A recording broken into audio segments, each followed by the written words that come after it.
You gotta stop doing this. Look,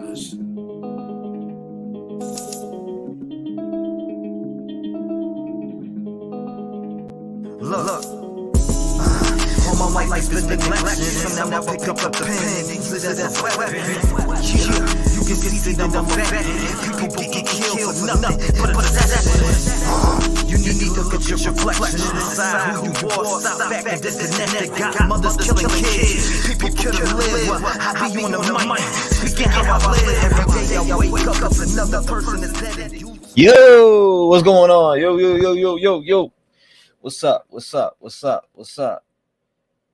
Rap about the drama llama. Idaho, know you the hoe. What? If there's no diss track, I'm writing into the complaint department. Steve Irwin, that's some funny shit. I'm dead. What's going on? Hello from Oregon. What's going on? Oregon in the building. What's up? Welcome back, everyone. What's going on? Welcome. How's everybody doing this afternoon? What up, Amy? CR in the building. Maria, what's going on? No chains. Steve, 7B, GB. What's that? Game battles. Evening. Much love to you all from the UK. Shout out to you too, my brother. How you doing? What up, Skittles? Welcome. We're here. Man, so what's all the fuss about? Right? What's all the fuss about? You know eyes are watching. You know the eyes are watching out here. Liar, pants on fire. The fuck is going on in here? Anyways, what's going on, guys? But good afternoon. Figured I'd go live. Let's start it off with hold up. Actually, I wanted to check this video out. Because I missed it from 2 days ago. Did you guys see this one? She said, am I behind? Are we live? We're live now. What's up, everybody? Shout out to everybody in here. Shout out to all of y'all. What's up?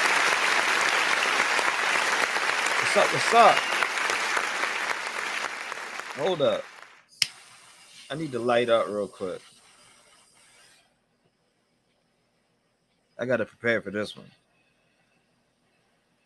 Everybody prepare yourself. Here we go. We're live. What's up, though?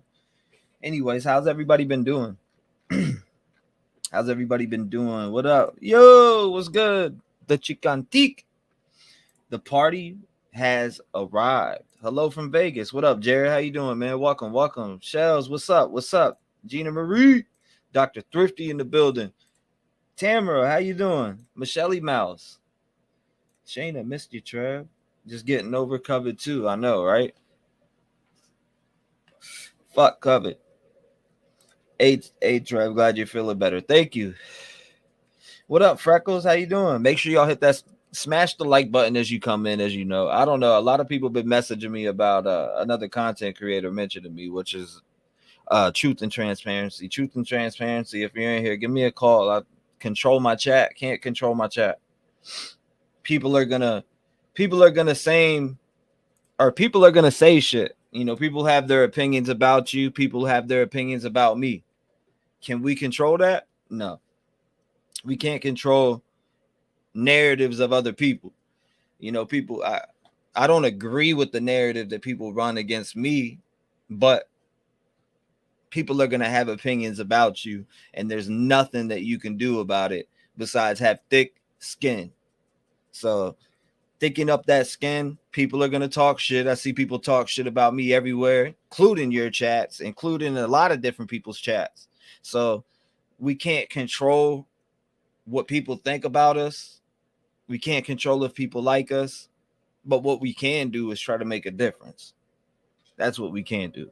So, you know, let's do that. Randy, what's up? Hold up. Mandy says, love some of these people in chat. Thank you. Appreciate that, Mandy. Jim Puff, Truth, right? What up? Freckles, Liz, hello. Let's see.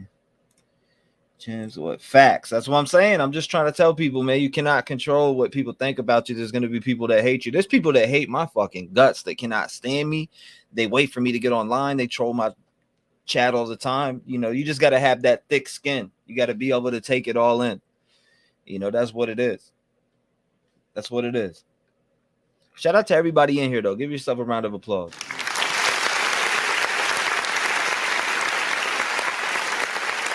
What up? Hold up. Miss Dana Marie, welcome. Nikita said first time. Welcome. Glad you're here. King Road Home got windows and doors boarded off today, says Nick. Really? Where'd that happen at?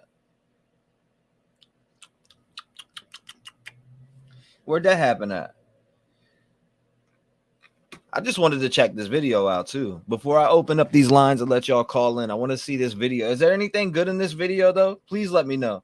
Thank you, Susie. I appreciate that. Make sure you guys have gifting turned on, because that's one big thing that we do around here is we give back to the community. So make sure you have gifting turned on.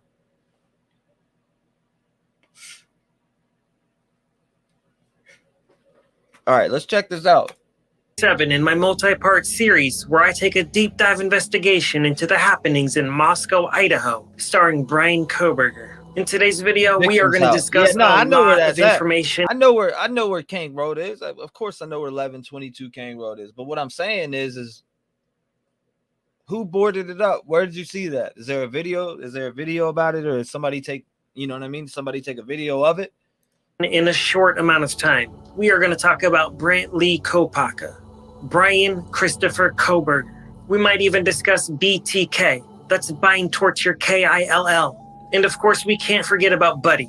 I know that's a lot of B's, just like there's a lot of J's in this case. Speaking of Buddy, I believe I found another connection in this case. We're going to talk about that in this video. Super important in this video, we are going to have a brief discussion on Dylan and Bethany, the surviving roommates. So many of you have questions about that. Speaking of questions, I'm going to answer some more of your questions at the end of this video. Now, without further ado, let's just jump right into this 7th episode and see what I have to say for myself this time. Hold up, this is how you do it.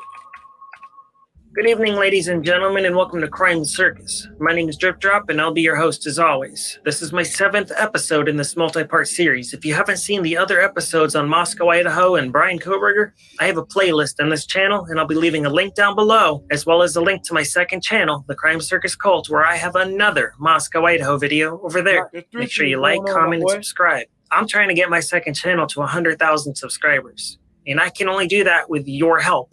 Each and every single one of you out there means everything to me. So if you could help me do that, I'd appreciate you forever.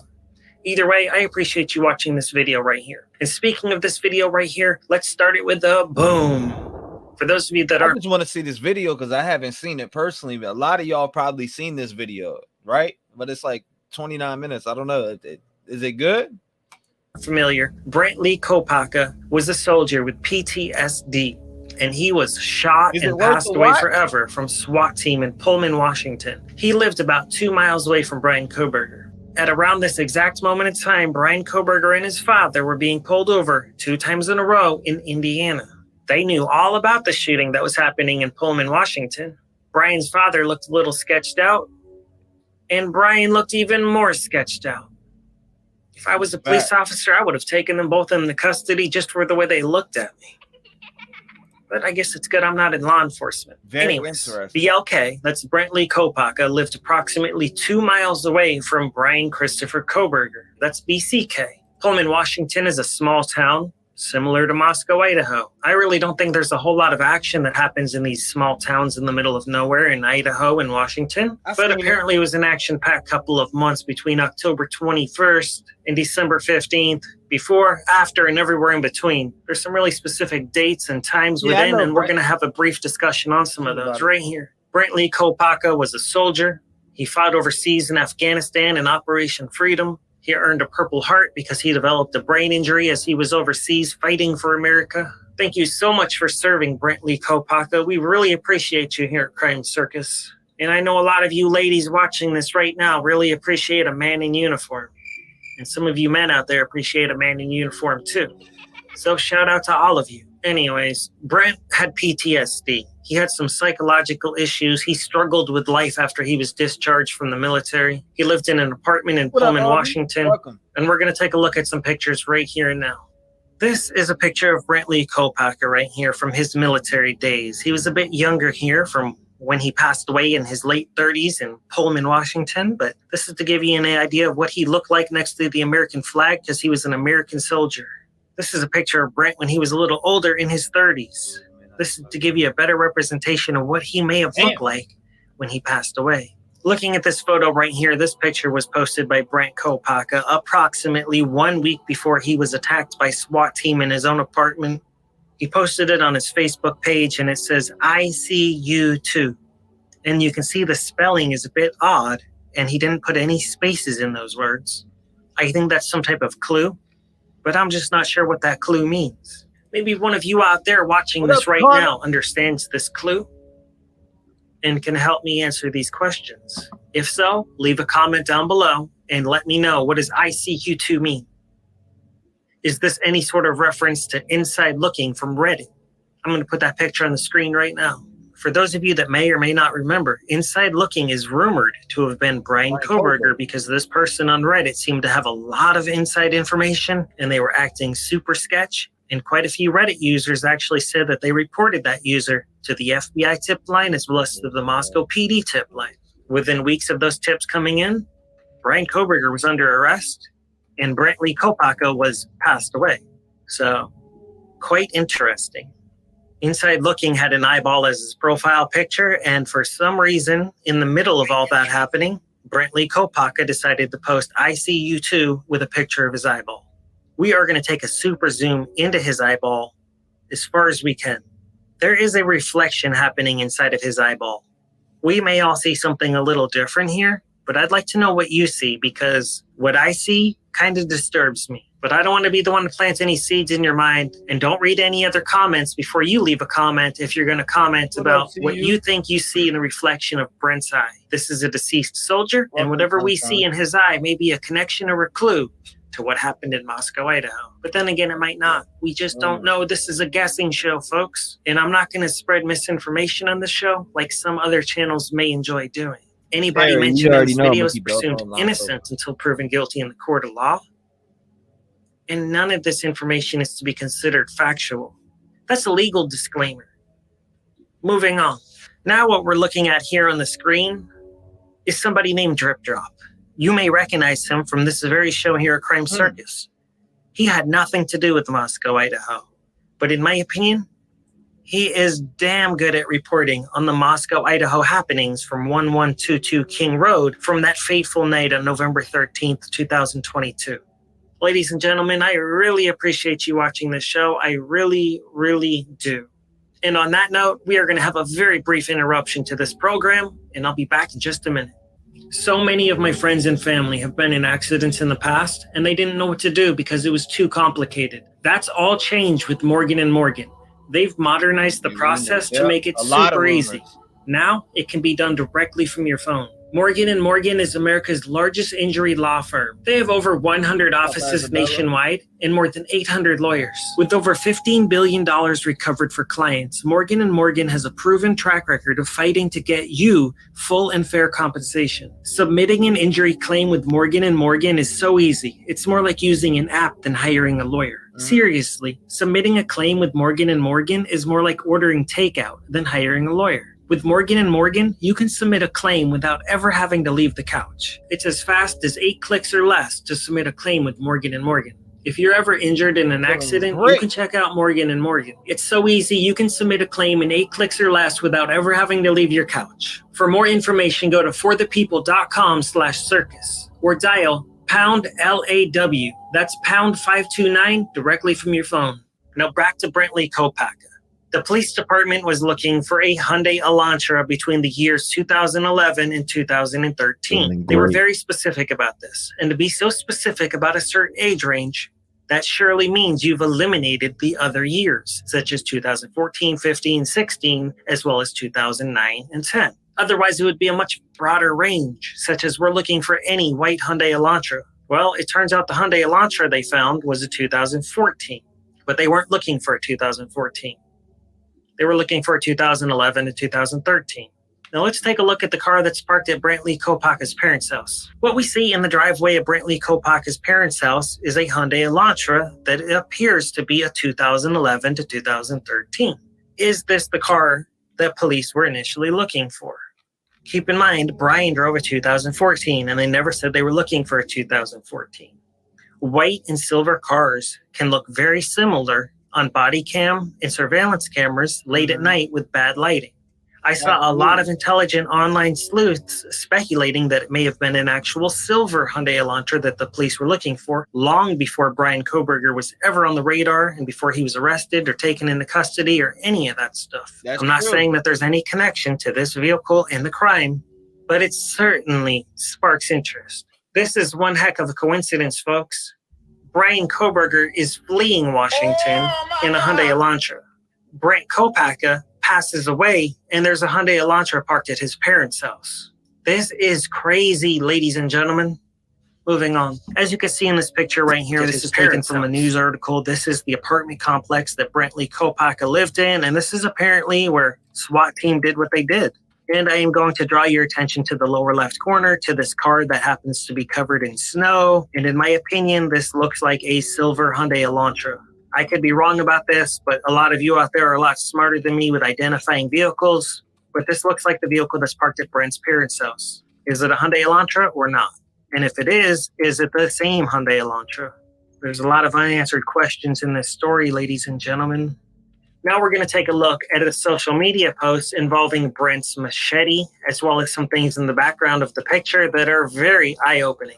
Let's take a look. This was a post on social media from one of Brent Kopaka's friends. He says, having a drink with Brent. I put his machete in the stool so no one can sit in it. Ha ha. God damn it, I effing miss you. I know, you hated it when I said God damn it. That's probably why I say it so much. Because I'm a D-I-C-K. Ha ha. Love you, dude. Well, we know Brantley Kopaka was a religious man, and he didn't like anything bad said in the Lord's good name. He also owned this big machete. His former friend is apparently having a drink with Brent's ghost. Now let's zoom into this picture and take a look at some of Brent's possessions. We see he's got this machete here that's stuck into a stool. Behind the machete is a Pennywise poster. That's from the Stephen King movie and book It. That's a really creepy clown. Make sure you vote. Zooming in further behind, we see he's got some Pennywise shot glasses. He's got a photo from the It movie. He's got another photo of Pennywise from the movie It. He's got an alcohol bottle. And if we zoom in over here, interestingly enough, we see Ghostface from the Scream series. For those of you that aren't familiar, Ghostface from Scream used a big K-bar knife to hack up and slice college students and other miscellaneous people in a long-running slasher flick. It's a horror movie. It's who Brian... It's kind of like creating the defense in a way. I don't know. Ain't it? I don't know. It's kind of weird. Draper was obsessed with from Pocatello, Idaho. He's another slasher. Anyways, let's see what else we see in this photo. Damn. Now we are going to take a look directly above Ghostface's picture. And what we see here appears to be the handle to a knife hanging on the wall. So we see some horror movie stuff. We see some shot glasses. We see the handle of a knife. We see a picture of Ghostface. We see something inside of this little sandwich bag here, but I'm not exactly sure what that is. And of course, you get the machete up front, along with this big poster of Pennywise. Also down here on the stool, maybe some of you out there can identify exactly what this is, but this appears to be some type of grenade from the Army. So he certainly liked his weapons, and unfortunately he had PTSD. So apparently Brantley Kopaka battled demons throughout his life. He had PTSD. That's post-traumatic stress disorder. It happens to the best of us. Happens to some people with a bad breakup. Happens to some people in a bad car accident. And it happens to many soldiers that go overseas to fight for our freedom here in America. Now let's take a look at some of these other pictures I found. Brantley Kopaka was a paratrooper in the military. That means he jumped out of airplanes and rode around on a parachute. I did a Google search to see what kind of weapons they carry. And apparently he carried this little knife with an orange handle called the M724. According to Google, it says the M724 is the current issue and perhaps the most widely recognized switchblade knife in the world. Damn. It is still in use by U.S. military pilots, paratroopers, and rescue crews, as well as NATO forces around the world. Here's a couple other images of this knife. So yes, this former soldier with PTSD really liked his weapons and he liked his knives. Let's take a look at this random video I found on the internet. This is a paratrooper coming out of the sky, and he ends up landing on somebody's balcony, as you can see right here. And I know from my many months of researching this case, a lot of people have speculated that the killer must have entered on the third floor from the third floor balcony. Some people think that the person might have jumped up from the couch to the balcony, but that's just not possible unless the assailant was about 25 feet tall. That balcony is way up there.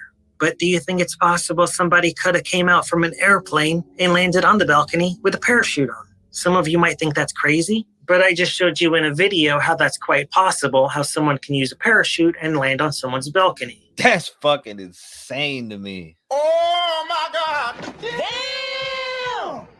Somebody flying. Could you imagine somebody flying in with a parachute? That's some crazy ass speculation. And no, I am not accusing Brantley Kopaka of committing this crime. Like I said earlier in this video, everybody mentioned this video is presumed innocent. It is very possible that Bryan Kohberger was attempting to frame Brantley Kopaka, a former soldier with PSD, for this crime, which may have been why he planted the sheet. And it may have been why the anonymous 911 call was called in and Brent ended up passed away. Bryan may have viewed Brent as the perfect patsy for this crime. We just don't know yet. Bryan is entitled to his fair day in court where the evidence will be analyzed. He hasn't even had his evidentiary hearing yet. And at the evidentiary hearing, the defense will get to dissect some of the evidence that's been presented in court to see if there's enough evidence to even hold Bryan Kohberger in a cage. Now moving on, let's talk about Buddy. Buddy was a 12-year-old dog that lived in Moscow, Idaho. Approximately 3 weeks before the horrible happening on that fateful night on November 13th, Buddy passed away in a horrible, vicious manner. I'm going to keep this segment as short as possible because I know a lot of you out there cannot stand to hear about animal cruelty. If that's the case, please fast forward about 3 to 5 minutes from this point right here. I don't want you to have to endure hearing anything you don't want to hear. Buddy was let out by his owners to use the restroom, and he was never seen again until his body was found. Buddy passed away due to knife wounds, but not just any knife wounds. He was SKINNED. That's right, folks. It was really brutal and really bad, and this was just a little innocent, harmless dog. This dog had never harmed anyone, and his senior citizen owners loved him very much. Now, the numerology connection to 1122 King Road. The address where Buddy lived was 2111. I'm going to put these numbers on the screen. You let me know. Is there any connection to these crimes? Keep in mind, Amityville was 112. King Road was 1122. Buddy's passing was 2111. And Buddy's passing happened on 10/21/22. Moscow was 11/13/22. Now the significance of October 21st when Buddy passed. Apparently, Bryan Kohberger got in big trouble on that day in college. And apparently by that time, he had already been stalking the girls for months. A lot of people have left me comments letting me know that there's no way a vegan would ever hurt an animal. But if you've done a simple Google search like I have, you would see that a lot of vegans have been arrested for animal cruelty and animal passing away. I'm not saying all vegans do that, but there are a lot of news stories about that. Just like non-vegans, vegans can be deranged and commit senseless acts of violence. There's a lot of bad things in this world, and that's what I investigate here at Crime Circus. All the bad things and all the bad people. My goal is to get justice for all the families, from the Idaho 4 to Buddy's owners. Every single person deserves justice. Now, to give you a better idea so you can really visualize where Buddy lived in Moscow in comparison to the passing away house where the Idaho 4 event happened, you can take a look at this overhead view from Google Maps and you can see it's approximately 10 minutes away from 1122 King Road. It is pretty much the furthest, most north, out-of-the-way house in all of Moscow, Idaho. It is on its own little private dirt road. There appears to be 3 other houses on this private drive. And apparently Buddy was found in this field the next day, even though he was let out to play back here. Nobody's been arrested for this crime. Nobody's been held accountable. According to the owners, nobody's been back to investigate further. The owners are willing to have Buddy exhumed for further testing, but nobody's come back to check in on Buddy. As you can see in this news article right here, Idaho police rule out passing away connection to brutal beep of dog found filleted nearby. And below it, it says Moscow police say incident of beeped dog unrelated to beeping of university students. I have a very serious... Isn't that the video that I posted on where JLR had interviewed the woman that her dog died, right? That's the video that I was talking about. That I first seen it on Twitter. I first seen that part on Twitter. Serious question for my audience. How could the police possibly say that it's unrelated when nobody's been held accountable and there's no suspect in Buddy's passing? Apparently, Brian Koberger's cell phone pinged in Moscow, Idaho 12 times leading up to November 13th. Until somebody is arrested and convicted for Buddy's passing, it's impossible to say it's unrelated. The police also said there was no evidence of any stalker. Well, apparently Brian Koberger is the evidence of there being a stalker, because we all know what happened on November 13th, and that wasn't just a random act. That was infatuation, obsession, a sickness, and visual snow did not stop Brian Koberger from seeing those victims, finding his way around the house, or taking the long way to and from the crime scene and driving all the way across the country. I'm starting to think Brian Koberger didn't really have visual snow anymore. I just can't see how he would have been able to operate and do all the things he did, or why his father would willingly be a passenger in a vehicle driving across country with somebody having visual snow as the driver. I know I certainly wouldn't do that, because life is far too precious to trust somebody with visual snow to drive you anywhere. Shout out to all my kind viewers that have visual snow. I just wouldn't be a passenger in your vehicle. Nothing personal. So to make a long I'm sorry. story short, not everybody has taken the crime against Buddy very serious, but I'm a strong believer in justice for Buddy. Leave me a comment down below if you want justice for Buddy too. All eyes and all lights need to be shined on what happened to poor Buddy. Moving on. I've received a lot of questions and even comments stating I've been wrong about a few things. We are going to discuss the keypad door locks. It seems there's a lot of people convinced that the girls had keypad locks on their bedroom doors. I'm going to clear all that up for you right here and now, folks. The girls did not have keypad locks. Let's take a look at these pictures. As you can see on the front of the house on 1122 King Road, the front door had a keypad lock. That is the only door in the entire house that had a keypad lock. The back door of the house was a sliding glass door. And by all accounts, that was never locked. I have a sliding glass door on my house too, and I never lock it. I probably should, because I could become a victim. But similar to Freddy Krueger or Byron Smith on Elm Street, I welcome somebody into my house. Because I'm prepared. I'm ready. I don't lock my doors here. Invited or uninvited. Do you really want to step into the circus tent? As we can see here, this is a picture of Dylan, one of the surviving roommates. This picture was taken on the second floor in the bedroom next to the kitchen. This is the bedroom that Brian Koberger allegedly walked by 3 times without ever harming Dylan. This picture was taken just a few weeks to a month before the crime, and if we zoom in past Dylan's belly, past her tight clothing that she's wearing, we can see just a good old-fashioned regular doorknob on a bedroom door. It's got one of those really cheapy, basic little turn locks, and that's all there is to it. There's no keypad there. There's been a lot of people trolling in this case, a lot of false information, fake news. You can't believe everything you see or read on this case. You must take everything with a grain of salt, and everything must be presumed guessing. Some things are just really easy to debunk. We look at that picture, we see there's no keypad. There's been rumors of Xana's father driving from Utah all the way up to Moscow, Idaho, in the weeks leading up to what happened to fix the door lock.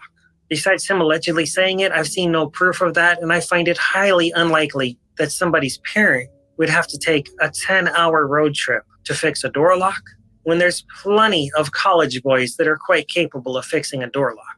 And I don't believe any of those people locked their doors in that house because they were social bugs. That's why they had so many parties and people were just welcome to come in and out. And dozens, if not hundreds of people had the key code to the front door anyways. Right. That house was basically a stop and go. You could come and go anytime you wanted. Nobody locked their doors. That was just normal behavior. Now moving on, let's jump into a few questions that I'm going to answer that you, the audience, asked. I'm going to see if I can give you answers to these questions before we wrap up this video. A lot of you ask a lot of good questions, but I'm only going to answer a few right here. Let's jump right into this. Drip drop. When Dylan had her door open, was the light on in her room as the bushy eyebrow guy came by? Well, I've certainly never been in Dylan's bedroom in Moscow, Idaho, and Dylan has a wonderful boyfriend named Quinn from Boise, Idaho, and I don't think he'd be very happy if Drip Drop was in his girl's bedroom.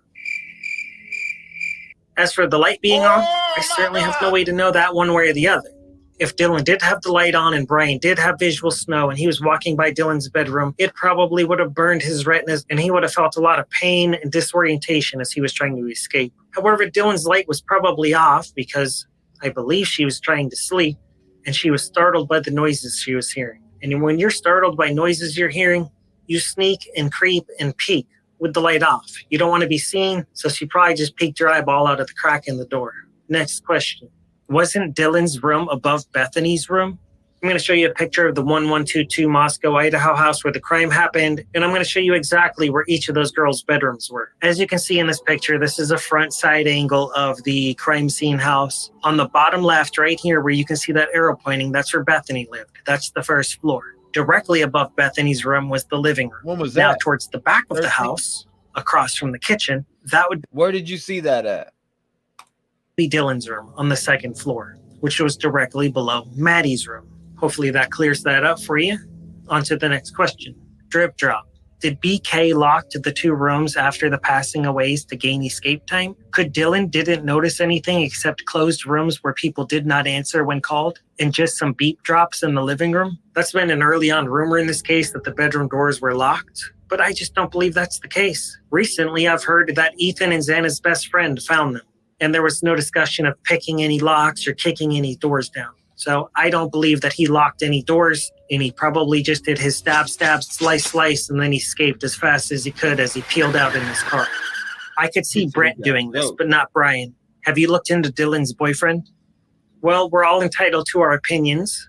Some people do believe Brent could have done this. Others believe that Brian's being framed and that Brian couldn't have done this. Did Brent do it? Did Brian do it? Did somebody else do it? We just don't know because we haven't seen enough evidence in this case to know for sure one way or the other. In the American justice system, in the court of law, everyone's entitled to their day in court to look at the evidence. Otherwise, there's really no point of having a defense attorney if you have no defense, if everyone is just automatically guilty the second they're arrested. It is possible Brian was attempting to frame Brent. Some people also believe it's possible Brent did this and was attempting to frame Brian, or that they were working together as a team, the two BKs. Brian did seem to have an infatuation with having an unknowing, unwilling partner in a crime. Brian Draper had his little sidekick in Pocatello, Idaho, Tori Adamsick. They stabbed and sliced up Cassie Jo Stoddart. If you haven't seen their interrogations, those are available right here on this channel. So let's look at this picture right here. This is Dylan to the left, and to the right, that's Dylan's the boyfriend. That's Quinn. Some people have given him a hard time. Some people have made full-blown videos about him saying he must have done it. Well, I may be one of the only channels in the world to stick up for Quinn Kelly, but Quinn Kelly has never been to Moscow, Idaho. He has a Snapchat picture of himself taken in Boise, Idaho on the night that this crime happened. Some people might say, oh, how convenient. That's an alibi, folks. He says he's never been to Moscow, and I have no reason not to believe him. Some people have said some mean things about him, but I'm not going to condone cyberbullying here at Crime Circus. Quinn Kelly is an innocent boy, and he loves Dylan very much. A lot of people have been attacked and slandered in this case, and nobody deserves that. I've even seen true crime YouTubers attacking each other on this case. That's not necessary. What matters in this case is the victims' families, and the perpetrator being brought to justice for this horrible crime. Innocent people do not need to be dragged through the mud. What matters in this case is the victims' families, and the perpetrator being brought to justice for this horrible crime. Exactly. Innocent people do not need to be dragged through the mud in this case. It's not right. So you might think that Quinn looks a little suspicious here in this picture. His tattoo might raise a red flag to you, but I don't think he had anything to do with this crime, folks. He had too much to lose, too much to live for. He didn't want to give up a girl like Dylan. He was enjoying his time with Dylan. A girl like Dylan is a once-in-a-lifetime girl. And it's never good to mess up things with a once-in-a-lifetime love. Anyways, this video's already gone on way too long. I hope I answered some of your questions. I hope you've learned a thing or two. Maybe you have some answers to some of my questions in this video. Maybe we'll solve this case together here at Crime Circus. Brian doesn't have court for a few more months. I do have a lot more information I've uncovered on this case. I try to keep these videos as short and action-packed with information as possible for you, the viewer, because your time is super important. I appreciate all of your support, all of my new Patreons that have been signing up, my new YouTube channel members. I appreciate you so much. I really do.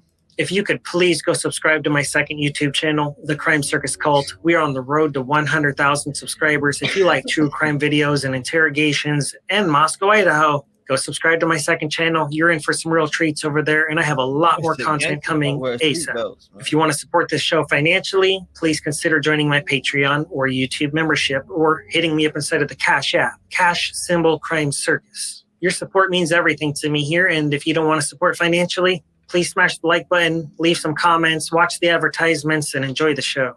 I've always got more videos in the works, never doubt that, because I really don't take days off behind the scenes. I live, breathe, and pass away for Crime Circus and the Crime Circus Cult. Anyway, stay tuned for more. Make sure the notification bell is turned on. And until next time, remember to stay safe out there because you know it's a dangerous world. All right, let's jump into it. Let's get it. You know what I mean? Let's get some phone calls on here real quick. Hold up. Give me 1 second. Let me set this up because I'm about to have y'all call in. Which one do I want? Where's it at? One who knew Kaylee. Yeah, that's it right there. Boom. Let me turn this down though. And also, okay, there you go. That's what I want right there. All right, so if you want to call in, it's 219-885-9693. Make sure you call in. I'm about to open it up right about now. It's open, actually. You can call right now. Somebody tried to call me at 3 a.m. last night. What the fuck? 219-885-9693.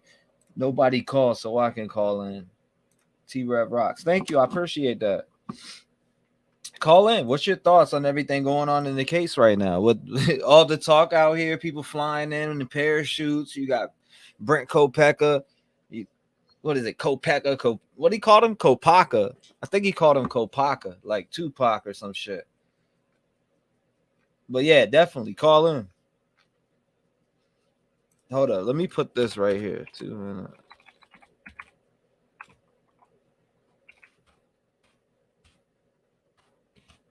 So I'll put it like this. Boom. Let's hear it. Where you at? Y'all be open the lines. Open the lines. Lines are open. I always knew there was way more to this case. I love your channel, T-REV. Thank you. I appreciate that. I want to call, but my service sucks right now, says Andy. Andy says my service sucks. Appreciate it, Laughing Stock. I think DM sus as fuck. I'm going to wait and see how this case unfolds. So many rumors is getting out of control. The rumors are wild.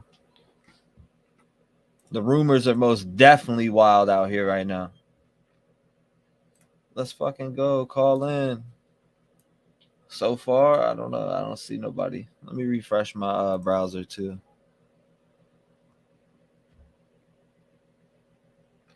All right, there we go. I think DM sus. Okay, that's the same one. More rumor than fact. More rumor than fact. Let's see who calls in. I want to hear what you got on your mind. I'll call when you say you're sorry. I'm not sorry. Is your phone on do not disturb? No, it's not. But I do see. Hey, what's going on? You live? My brother. What's going on? What's going on? What's going on? It's Sal. Oh, I know. It's Sal the man. What's going on, Sal? Yeah, You know, I really, Drip Drop is really fucking interesting. I watch him all the time. But this parachute shit, that's a little fucking much for me, pal. Is he out of his mind? Crazy. So what's your thoughts on that parachute shit? My thoughts. I just gave you my thoughts. He's out of his fucking mind. Where you going? He said, I just like gave that? you my fucking thoughts. Are you crazy? Oh man, I tell you, Steve, the shit that comes out is unbelievable. Yeah, no, Hey. it is. It definitely is. Yeah, and buddy, man, my heart breaks for that poor little dog. You know, Right. I see a picture of him, just like I see the pictures of these girls. And let me tell you something. Every time you have a steady picture of them, I can swear they're looking at me and telling me, "Go, Papa Sal, go." You know, I think they're rooting for me 100%. Ain't no doubt. I really do. Okay. Let's it's kind of hard to get into this cyberbullying shit and creators, you know, fighting with each other and putting each other down. But, you know, when I was growing up, you didn't fuck with my neighborhood. Well, this is my neighborhood. And you don't fuck with it, let me tell you. Don't fuck with it. I want to, I promised, I think her name is I Gotta Know. I promised her I would say it as nicely as I can. So, I just want to say, it's hard. It's fucking hard for me to say it nicely. But, you know, she's got to, and I'm going to do this nicely, she's got to back the fuck up. She's got to cut her fucking shit. And if she's listening, what's wrong with you? What's the matter with you? Why are you doing this? Why would you do this? Just do your fucking show and let him do his fucking show. You keep to yourself and we'll keep to ourselves. But if you're going to be a bitch about it, then we're going to fuck with you.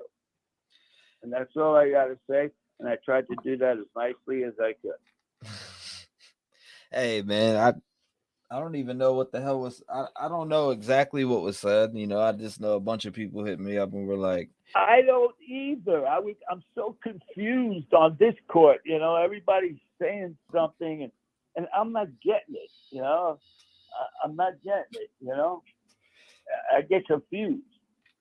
But I got to go with the family. I got to stick with the family. You know, if they're saying that she said something bad, then who am I to argue? You know, and like I said, Oh my God! You don't fuck with the neighborhood. And brother, you are the neighborhood. He said you are the neighborhood. I'm dead. Hey, look, all I care about is just following this case to the ending. You know what I mean? I want to follow this case, Right. and I don't want drama with other people and creator. Like, what's the point of all that dumb shit? You know, people are gonna come and people are gonna vent. People talk smack about me everywhere. People talk smack about other creators. It just is what it is. The only thing that we can do is, all right, you said what you got to say. Now you said what you have to say. Now leave it at that. You know what I mean? But I can't control what people say. You know what I'm saying? I can't control what comes out the next person's mouth. Yeah, so let me tell you something. I would never, ever do anything or say anything bad that's going to affect you. So if I say something and whoever's monitoring this shit, all they got to do is tell me, you know, Papa, be nice, or you're going to get T in trouble. Once I hear that, then I'll stop. I don't want to get you in trouble. You know, Yeah, I would nah. never, ever do that.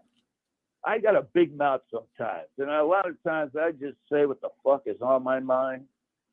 And, you know, my girlfriend used to tell me, Sal, you got to calm down a little bit, you know?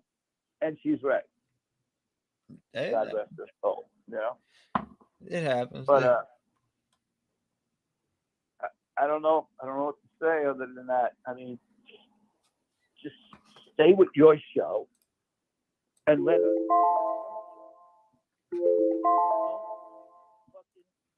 say anything. Don't mind your business, and everybody will be happy. Is my time up, brother? It's been 5 minutes. It's been 5 minutes. I'll let some others call in. I want to, you know, get the rotation going. You can call back if you want, though. Yes. No. Go ahead. Take some more calls. Thank you, Papa. All right. I appreciate you calling in. We love you, Papa Sal. I love you too, T. Bye-bye. All right. Shout out to Papa Sal, man. Shout out to Papa Sal. 219-885-9693. I don't even know if it's ringing. Okay, it is ringing now.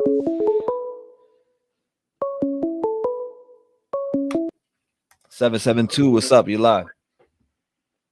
Hey, T. What's going on? What do you got to know? I gotta know. Everybody's got to know. I was just calling to say hey and thank Papa Sal for doing his best to keep it clean there. Yeah. Yeah, no, you know how it is. Yeah. Oh gosh, yeah, I sure do. I just know there's still 4 people out there that are gone, and it seems to be that we're losing sight of that as a community. Not our group per se, but it does seem like things are kind of steamrolling a little bit out of control. And the focus is really shifted off of what went on here. We have a lot of information. Some of it's true, some of it's not. We got a lot of speculation. We got a lot of allegedly. I just do know that there's a little book over here on my counter. It's called The Constitution of the United States of America. And it gives us the right to free speech and to express our thoughts. It doesn't mean we can be disrespectful, but it also doesn't mean that other people can't tell us what to say or how to say it. Right. And as a group, I think we're very open about accepting everyone's 2 cents. You certainly go above and beyond the call of letting people express themselves. So I think everybody else should do the same. But again, my heart comes back to what happened to these kids. We got a lot of people in a Discord that are doing a lot of really hard work trying to find information and really learn some factual data. And I appreciate all that. And I think it's good that we share it. We're not going to know anything till this all settles itself around. Right. But you know, the speculation I think could be as respectful as possible. Sometimes you just got to say, oh, maybe like Papa Sal would say, just fuck you. But sometimes you just, I don't know, got to get back to the focus of the problem. Right. It's finding the truth for the victims. Right. And their families who hear all of this. Even the families of victims that, you know what I mean? They're going through a lot. Right. And that's what I was just going to say. When I say victims, it's not just these 4 souls. I mean, there's a whole domino effect of people that are victims that are getting bantered about.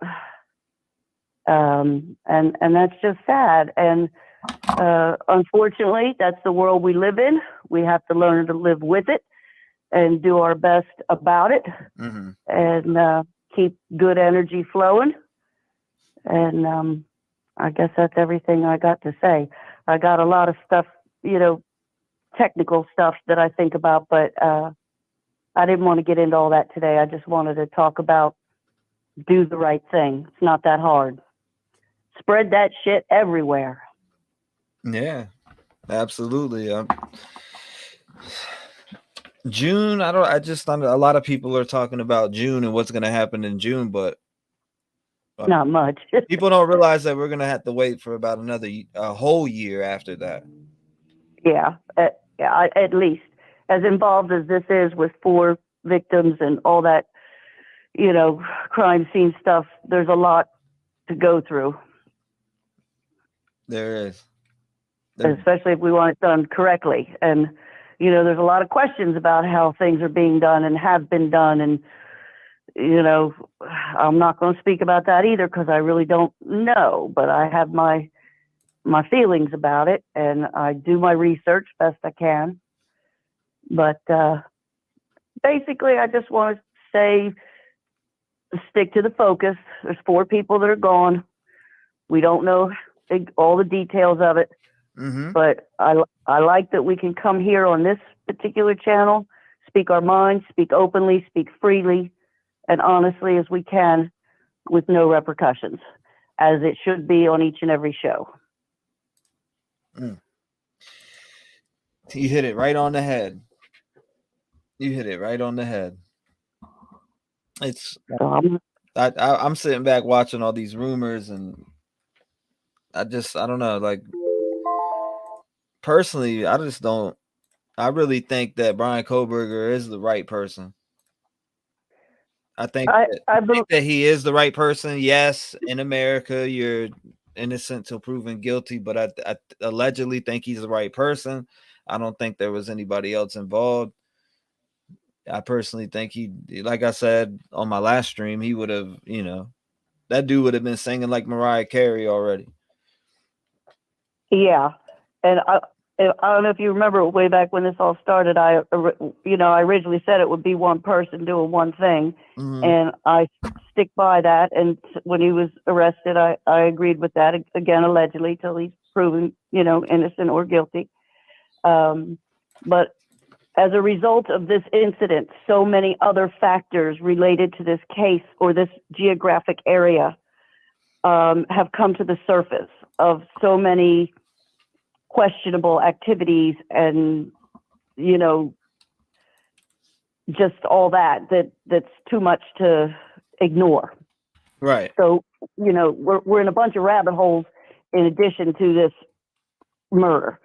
So, I think everybody's just doing the best they can, and we just need to keep on doing that. And if we find other problems besides Brian Koberger allegedly killed these people, then those need to be addressed as well. And everything will come in its time. Yeah, it'll drop. It'll be out there. It'll be put out there. People will know faster. Yep. It'll spread like a wildfire.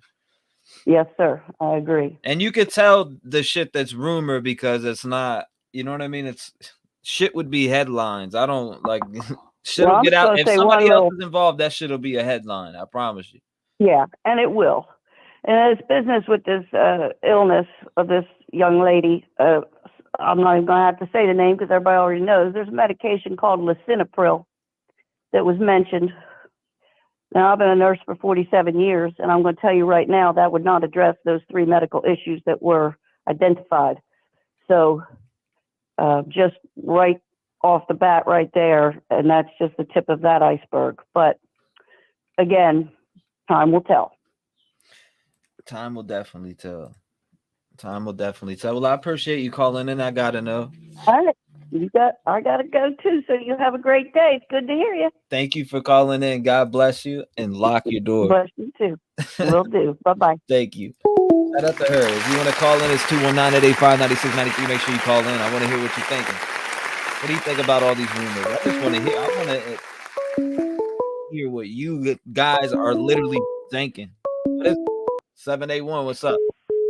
Hey, is this T-REV? Yes, it is. Hi, I'm Helen, and I'm from Boston, and I want to talk to you about this case. Were you the one I talked to last time that said, what the fuck is a Texas Ranger? Yeah, and I still don't know. Oh, my God. Yeah, I'm with you now. What the fuck is a Texas Ranger, man? They got a lot of bullshit. There's some crimes out there happening in Texas. I remember you. You said, "What the fuck is a Texas Ranger?" Yeah, but I was like, who the fuck is the Texas Rangers? Yeah. Hey, look, I'll tell you what. We still talk about that to this day. How could I not? How could I forget you? Oh, that's nice to hear, even though, I still don't know who they are. But do you also remember that I said, do you know who the Pink Panther is? Yes, I do remember that too. Okay, and you know how the Pink Panther, he's sneaky and he's slanky and he's quiet. You know how he's like that? He can climb walls. Yes, ma'am. Well, guess what? I think the guy next door reminds me of him, and I still stick with my word. The guy next door absolutely had something to do with it, too. Oh My gut God. feeling tells me that from the beginning. Okay, so it's the next door. Which guy are you talking about? Eating Harsh? Yes, I am. Okay. But I also believe that he was involved with Brian, the guy in jail. I don't know if I should mention their names at all, but I feel that way. You say whatever you want. Drop it. I know you're. I'm so happy you're back. I missed you. Thank you. I miss you guys too. I am happy you remembered me, but I just wanted to let you know I still have in my gut. I still feel like the guy next door. I can't picture the guy in jail, Brian. I cannot picture him upstairs doing what happened. Downstairs, but not upstairs. So that's how I see it. So do you think that Enan was like the lookout or what? No, he was upstairs. He did what he had to. He's the one who knows how to use that knife.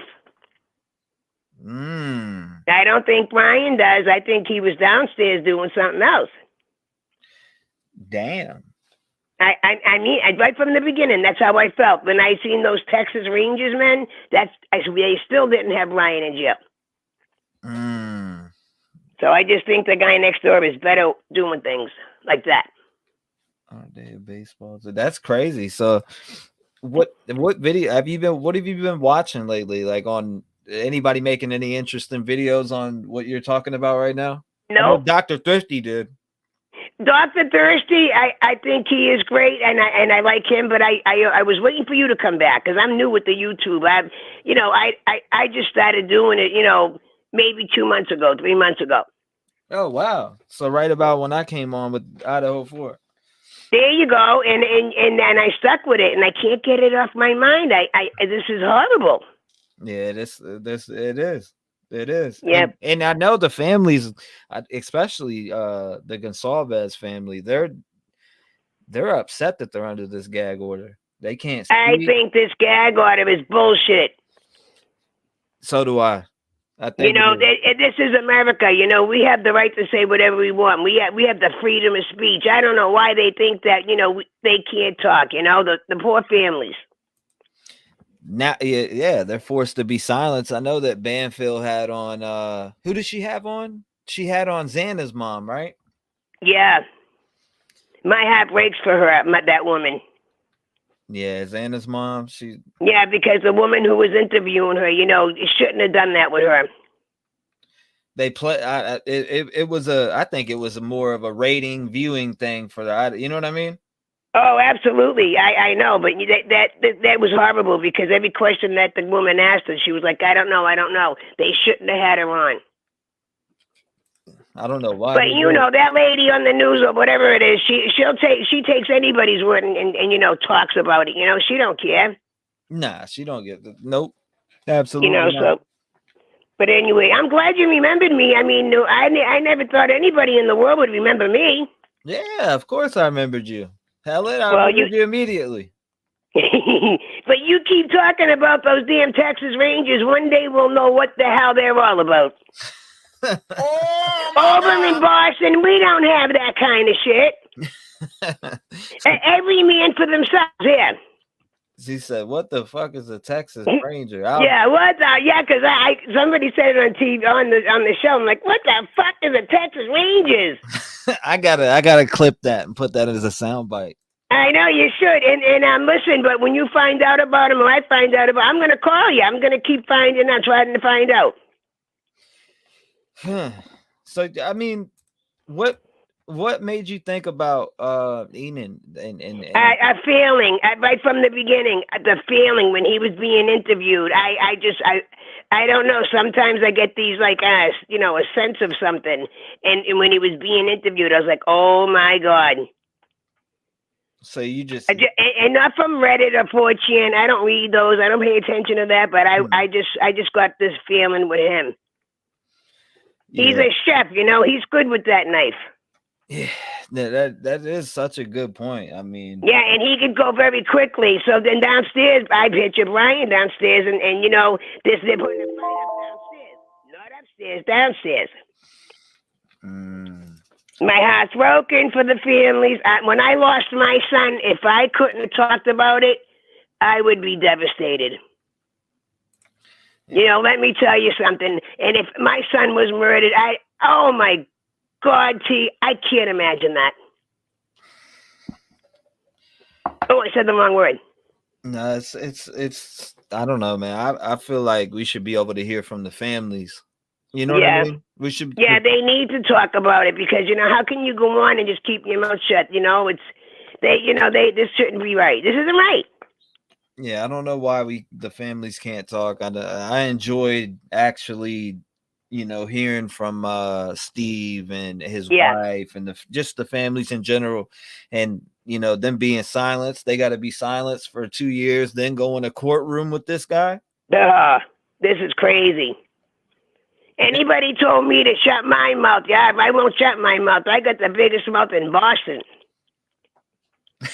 She said, plus I can't hear good, so I talk loud. Everybody's like, "Whoa, what's this?" Hey, it is what it is. We enjoy you. Well, I'm glad, and when I find out something, I'll call you back. T. I'm gonna hang up so someone else can call in. Thank you for this time. Thank you, Helen. I appreciate you. God bless. All right, you have a good day. You are the best. Thank you so much. God bless you, Helen. We love you. And God bless you and your family, honey. Bye-bye. Thank you. Bye-bye. Shout out to Helen. If you want to call in 219-885-9693, make sure you call in. I'm going to clip that. What the f is a Texas Ranger? I'm going to clip that. Dead ass. Somebody, hold up. Who just called in? Call back. Let's see. Oh, okay. I see you. 702, what's going on? You live? It's Michelle. You were waiting for me to call in. Oh, is this the Cowboys fan? Number one Cowboys fan. Number one Cowboys fan. What's going on? What's going on? You tell me. Well, after I heard about that dog, I really think that it has to be related to Brian and the Idaho 4. I don't see how it can't be. I don't know about this new person they're bringing in. I just think that's a lot. So you said, what about Enan? I don't know. I don't want to include him. Yeah. I don't think he's involved. So you don't think Enan's involved at all? I don't. I did. Look, I know when I seen the video, like Helen just said, I thought he was, and then allegedly, and then I don't know, and then I seen Dr. Thrifty digging into it, and I was like, damn, that's interesting. It made me think, but still, now, like I still think Brian is I mean, you got the sheet there with his DNA on it. I mean, where did that get summoned from? I feel like there's no question about, of course, Brian being involved, but I hate to say he's the only one, but that's what I'm thinking right now. I'll probably change my mind next week when another rumor comes out, etc. Right. So we can speculate. We're going to be speculating for years until the trial. Damn near 2-3 years until the trial comes on. Yeah. And it's not even probably going to be, I don't even know at this point if it's going to be on TV. Or not on TV, but, streamed. Televised, yeah.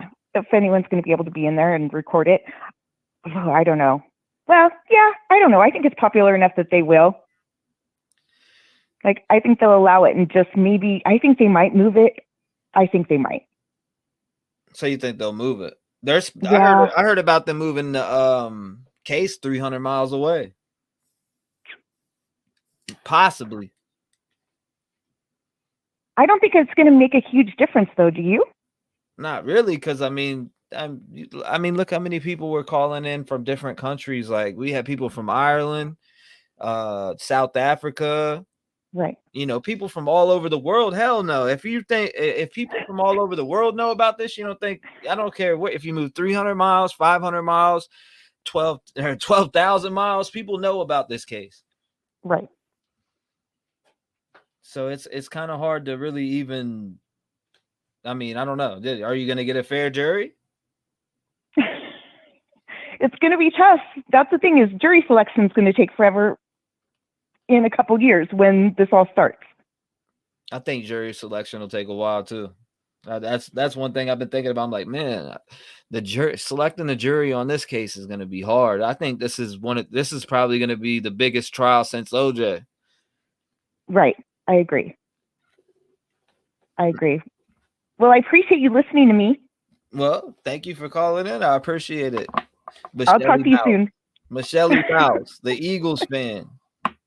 That's me, #1 Cowboys fan right now. Oh, you are? Thank you. I appreciate that. Yes, so my name could be a different color. I agreed to that. All right, All right. All right. My #1 Cowboys fan. Thank you. God bless. All right, I'll talk to you later. 219-885-9693. What's your thoughts? Hold up. Even appears sketchy. Gag order will not be lifted either. The other Aaron, in my opinion. What did you say? What else did you say, Heather? It doesn't matter where the trial is. Everyone knows about it. Exactly. That's what I'm saying. Like, it doesn't matter. You can move that shit to Virginia and people know about it. I look for new info on this case every day. Absolutely. Who was that? 520, you're live. What's going on? Hey, this is a Laughing Stock. How you doing, T? What's going on, Laughing Stock? Nice to hear from you. Hey, this is such a crazy conditions of this case with the gag orders creating trolls. I mean, between Demo, aka Dave, bothering you, and this Justin character who started bothering Harsh Reality, and then got prompted to go to TNT. It's just a crapshoot. It's a shit show. It is. It's just a circus of shit shows, and I mean, it's like passing gas. It is, man. It's a shit show. It is. I'm telling you. And this case is so popular that it's not going to stop until there's a final verdict, and it may even go on after that for a while. I know. It's good to see that you're so resilient, and that you're taking it in stride. And you've got enough common sense on your shoulders to deal with Cuomo and all this other jazz. I mean, so anyways, I just think I just have to trust law enforcement and think that they're doing the right thing, and they've analyzed everything. I mean, with all the FBI that they had in that town, they have to be on the right track. Yeah, they got to be. They got to be. Do you feel like they got the right person, Laughing Stock? I like to ask everybody that, especially somebody I haven't heard from in a while. Haven't you called in before? Yeah, I called in a long time ago. It's so hard to get through these lines. Well, it's easy these days. You know what I mean? It should be pretty easy these days. So anybody trying to call in, it's actually pretty easy because the lines aren't as flooded as they were back before Brian got arrested. So it's good to hear from everybody. The thing is, with the stretch, I mean, the law enforcement made between, Pullman and Pennsylvania, I mean, I think they got the right guy. Right. I mean, when that all broke, I was like, what the heck is going on? And then they had a couple of, when the news broke, we were all tracking on who it was. We got 2 people that were the wrong people. You remember that shit? You know where I got that from? Social media. I got that from Yeah. JLR. Remember he posted about that one dude. What was the dude's name? Dylan and some other dude. Right. Yeah, I don't want to talk about their names because it'll just dox. But yeah, that's true. Yeah, I understand. Another thing is, like, you know, I listen to a lot of different creators on YouTube, and I mean, we're all trying to just enjoy through speculation, you know, an investigation. Okay, we're really trying to have some fun, be respectful, and to try to create content. There's a lot of this. I don't know. I just gotta express myself that way because it seems like there's a lot of upset people, and just gotta lighten up. Yeah, man. People need to also start letting their audience know when stuff is speculation, because I see, you know, I get a lot of people that come to me daily talking about, I know for 100% fact this is true right here, and I'm like, man, but it's not. Right. You know what I'm saying? But it's not, because it's not. You're not going based off the facts. You're coming to me with something that you personally believe is a fact, which I'm not trying to bash anybody that personally believes something's a fact that's not corroborated, but until it's corroborated, it's speculation. That's right. Yeah. And we only know 5 to 10% of what law enforcement knows. Right. So anyway, so you keep working those callers. Thanks for letting me call in. Absolutely. I'm glad you called in, Laughing Stock. I appreciate you. I appreciate your support to the channel and being a mod. And I do appreciate you, brother. Thank you so much. And God bless you, my man. All right. Stay king. You too, brother. Right. Shout out to Laughing Stock, man. God bless you, Laughing Stock. Thank you for calling in. Wonderful conversation. 219-885-9693. Make sure you call in. Somebody just called. I seen that. Hey, okay, I see you. 843, you with me. What's going on? You're live. Oh my God. What's up, bro? What's going on? He said, oh my God. What's going on? My God. Yeah, man, watching ET, man. It's great to have you back. And this is my boy right here. What's going on, man? Yeah, man, doing my thing in Chucktown, South Cadillac. Okay. Yeah, man. You know, look, man. I'm trying to like be as respectful as possible, and I love the fam. I love everybody, but it's like I've gotten to the point now where it's like if I'm ever on trial, I don't want most of these people on my jury because it's like I'm watching the Murdoch trials right now, and you know I see a lot of the comments on people and what they say, and you know they see the guy, and you know I don't know if it's because he's a good old boy. I'm from South Carolina, so it's close to home, and they look at him, they see some, I guess, like a good old boy, privileged guy, so they automatically think, oh, this guy's lied, cheat, steal, all this stuff, and they automatically think, oh, he had to murder him, you know, and it's like, you know, I've been keeping pretty close on Murdoch trial, you know, Idaho 4, obviously. And it's like, I understand you see this guy, Brian Koberger, and he looks a little whacked out, you know, but, you know, I try to have trust in the FBI and law enforcement. And I can't speak for the Idaho Moscow department. I don't know if they're crooked or what, but I'm having trouble, like, having faith in the FBI, first of all, because look, man, I'm a Trump voter. I was a Trump voter, you know, and for 4 years I was told by the authorities and FBI that supposedly this guy was like in cahoots with the Soviet, you know, with Russia and all this stuff. And I'm an American. I had to go 4 years of my life thinking, no, I'd never thought that, but people telling me that I voted for some sort of criminal and maybe I'm a racist and there's all this you know, diarrhea of the mouth, you know, and look, I got bushy eyebrows, man. I got bushy eyebrows. You know what I mean?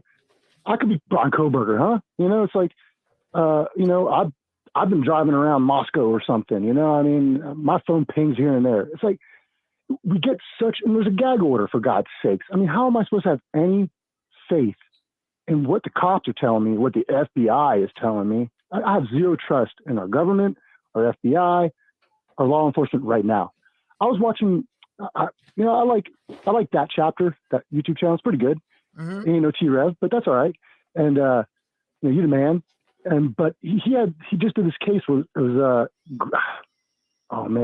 Grangle Morgan. It was this place in Ireland, and the authorities were putting words in this one dude's mouth, pretty much. This guy, I think his name, I can't remember his name. I want to say Dylan, actually, but I don't think it was. But yeah, I think it was Dylan. And he was a heroin addict. IQ was like 70. And they were putting words in his mouth to the point where he was jailed up for about a year. And they just assumed that he was guilty, while there's a murder out there now, while there was a murderer out there that actually did it. Right. So I'm just thinking,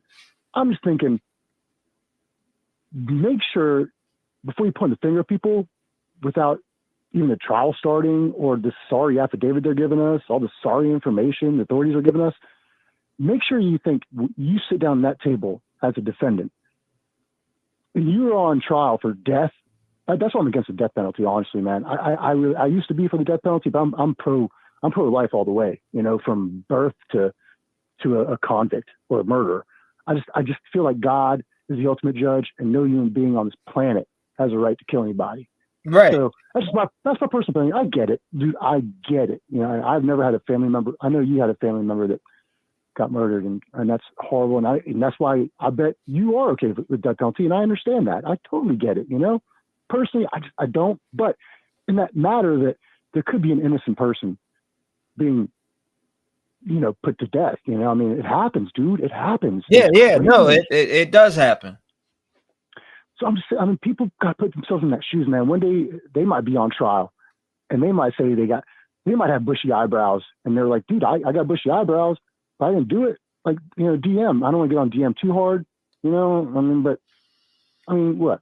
She could have been all fucked. She could have all messed up on drugs at the time. Who knows, man? Like, wait, I still feel like she was cleaning up the scene before the cops got there for 8 hours. I don't believe she was traumatized. I don't think so. I think she was hiding shit, and not saying she had anything to do with the murder by any means, but I think she's maybe covering up the scene a bit, which I get it. You want to do that, but at the same time, you got dead people in the house, so, and also there is freedom of press.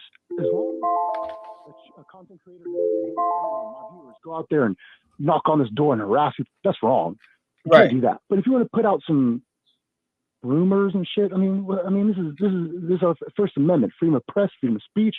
I hate Banfield, but let her interview Xana's mom. Xana's mom didn't have to get on there and get the interview. Is she at fault for getting on the interview? Who's at fault, right? People just got to open their minds up a little bit, put themselves in the shoes of someone's being convicted of something. Look, Brian Kohlberg to me is innocent right now. I haven't had any reason to think he's guilty, just like Alex Murdaugh. Nothing given to me that thinks he's guilty. I think he's not guilty, but that's just me. And people got to, really think about that. And T-REV, thank you for what you do, man. God bless you. And how's your grandma? Is your grandma okay?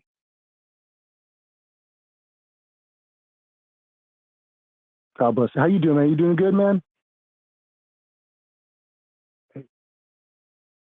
I've just been relaxing with my fiance and just, taking it easy, relaxing, awesome, So I've been seeing a lot of information on this case. So, Oh, dude, a lot coming out, man. I've been kind of pinging back and forth. I'm trying to, it's like juggling, man. I'm trying to keep up on so much, and thank you for giving us all that information, man. We love you, man. We love the family, and I don't mean to disrespect by anybody. You know what I'm saying? I don't want to demean anybody. Everyone's got a right to their opinion. I get it. You see Brian Kohlberger, crazy-eyed Kohlberger. I get it. Mm-hmm. But just remember, man. People got to think.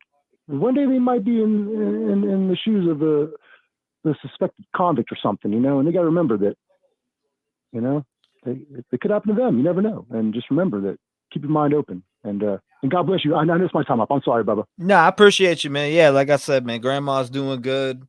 I just been relaxing with the fiance. I had COVID, so I was sick. I came back on, and then I had literally felt sick as shit. And then I took a test. I keep a lot of boxes of COVID tests here. So I took one and I was positive. And I just finally tested negative. What, yesterday, the day before yesterday, I tested negative. So I'm like, all right, but I started feeling good. I went live with it, but I'm Hey, feeling man, great. I'm feeling great mentally.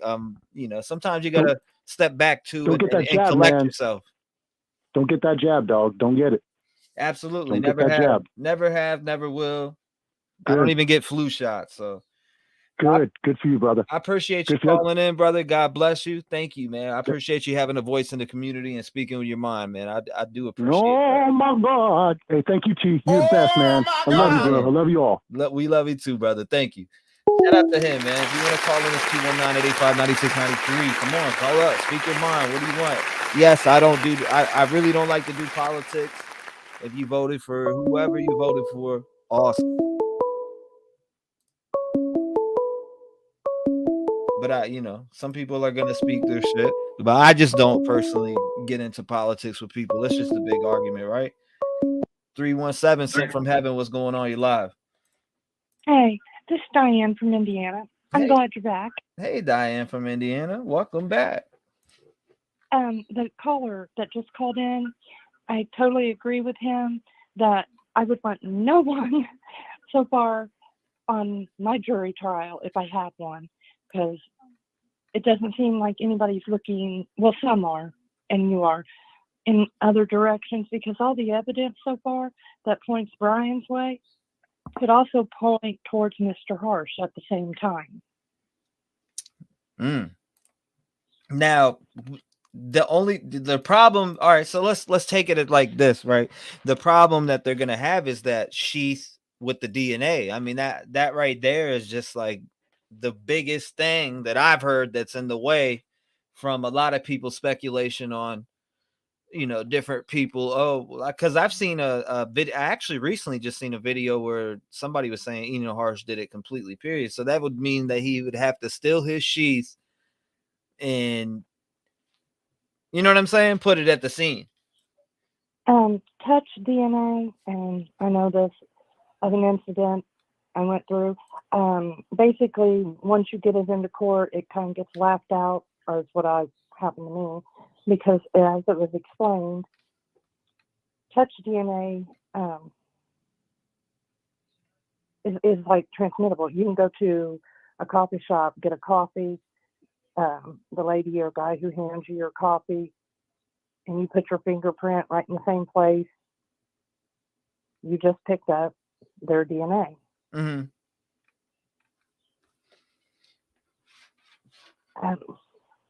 I cannot remember if it was on an interview he did or if it was on one of his posts. That, and I don't even know if I'm saying his name right. Ian Harsh or whatever. Yeah, Enan Harsh. He had said he had heard a noise outside. He grabbed, I cannot pronounce it, it's spelled Kiritusuke. It's a chef's knife. It's a really good one, actually. Out of the sheath and went to go see what the noise was. Right. And that was, way before it had come out about that. Mm-hmm. And when it came out after, I thought, where did I hear that from?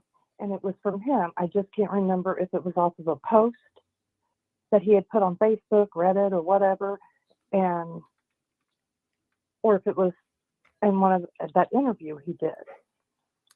He does a lot of editing to his posts too. Yes, he does. He'll go back and re-edit stuff. Yeah, like there was a scream to no scream to screams to no screams at all. First scream with an M and then screams. Mm-hmm. And then, it changed a lot. So that was interesting to me, but I don't know if he was trying to insert himself to a point where people contact him like, yo, what did you really hear, man? You know what I mean? Just to feel, you know what I mean? To talk to people, or, I don't know why, only he knows why.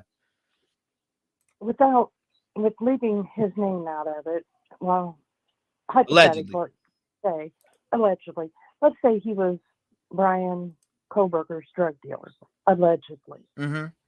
And Brian had been to his house, his apartment, 12 or so many times. And they're sitting around talking, 'cause, like guys do, which I'm going to guess here since I'm not a guy, you know, and because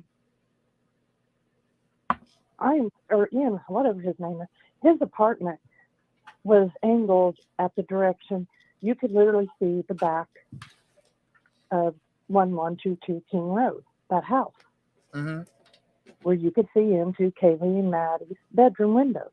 Right. Whenever you want it. And, you know, let's say they're sitting around and goes, oh man, check out these two girls, you know, gorgeous, look, or whatever.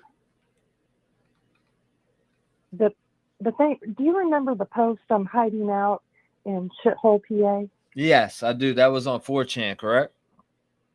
I'm not, I thought it was Reddit, but I might be wrong. Yeah, it was on 4chan.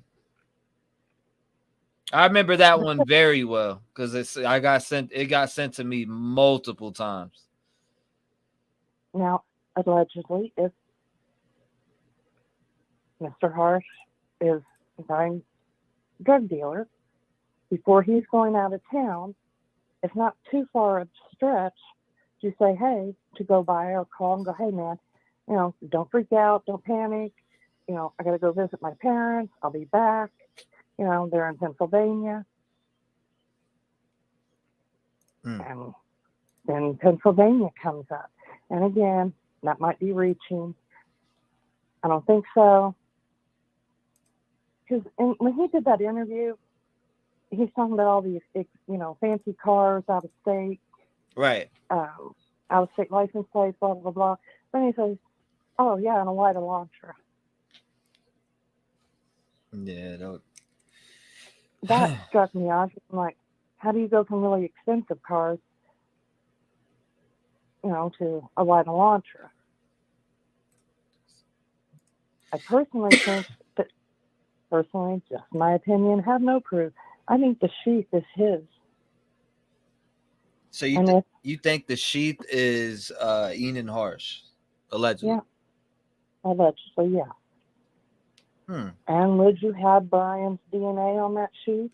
If you know, they're sitting around talking, because I'm assuming nobody does the, hey, pull up 5 minutes and leave my house thing. Sit down, stay a while so nobody thinks anything. And he says, hey, check this knife out. And he hands it over, sheep and all, to Brian.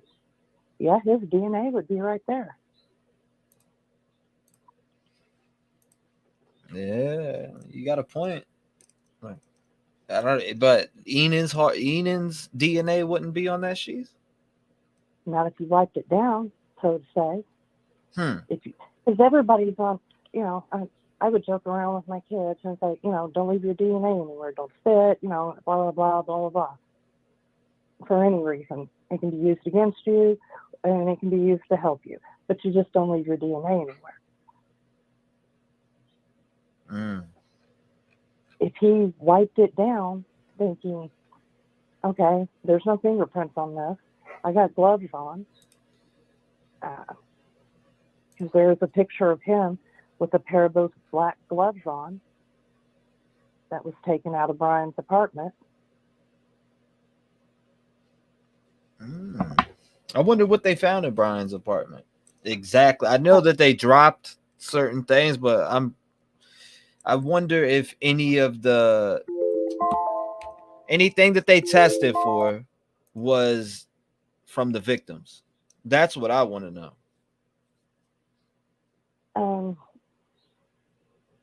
That would answer all questions, because remotely, if one victim's DNA showed up anywhere, their hair. We also got to think about what was on his computers. What did he search?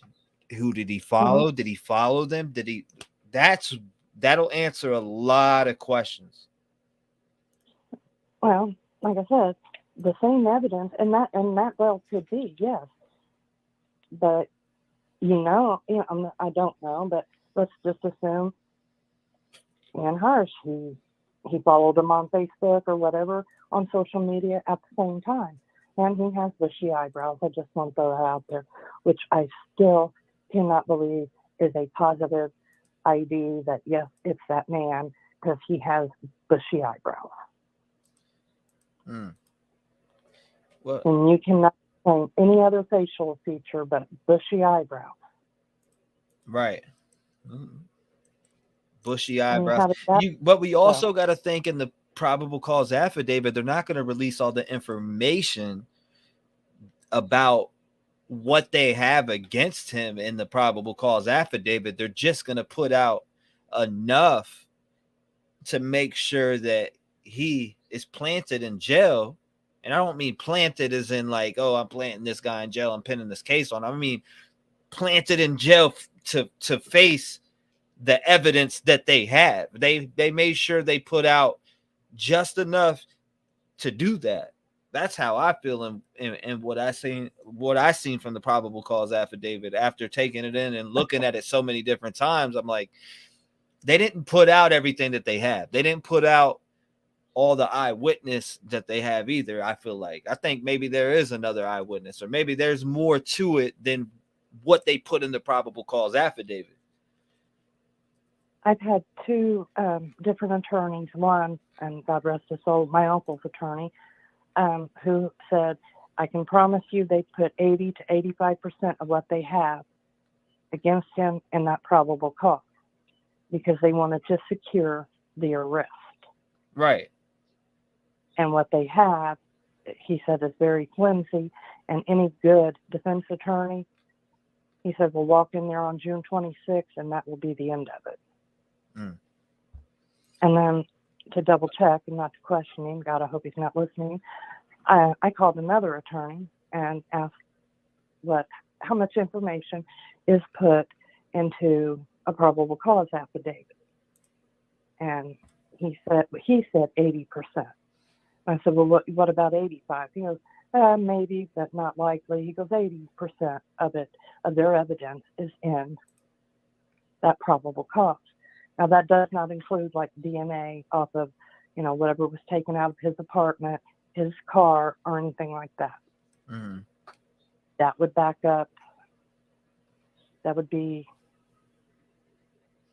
I don't know, my math is horrible, so I'm going to say 10, 15% of what they have on top of what they already put into the probable cause. Because the cell phone pings, that, like I said, allegedly, he had a drug dealer that lived behind 1122 King Road. That would explain why he's there 12 times. Right. So that's flimsy. Well, I appreciate, so you would want I appreciate you it up. calling in. I got to give some other people some time, but I do appreciate you calling in. It was a great conversation. Thank you. Thank you. Thank you. I do appreciate you. God bless you. And thank you for having a voice in the community. And lock your doors. Shout out to her. Well, God bless. If you want to call in this 219-885-9693, call up. Let me hear it.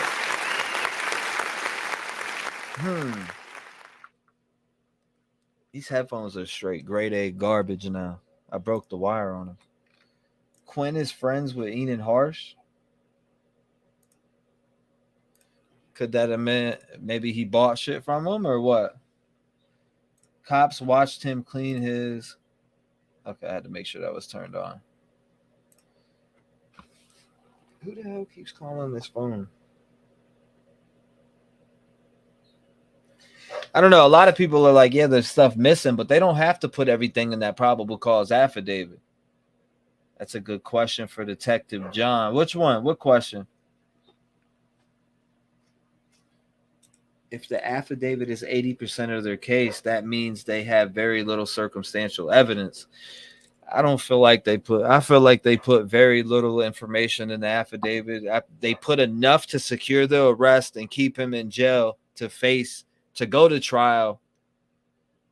That's what I feel they did. Could I be wrong? Absolutely. But that's what I'm thinking. Physical evidence is Harsh arrest was from 2 years ago. They've got the ping, so where's the phone to match and the other stuff all to come? How did I miss that comment? Which one was it?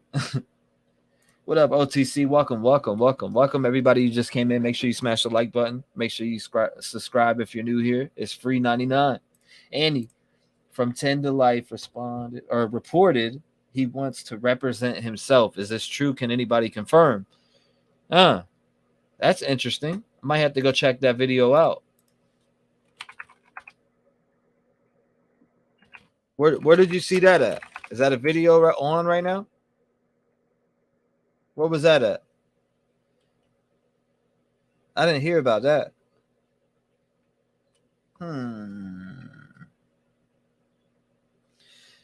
That must be old. Is it an old video?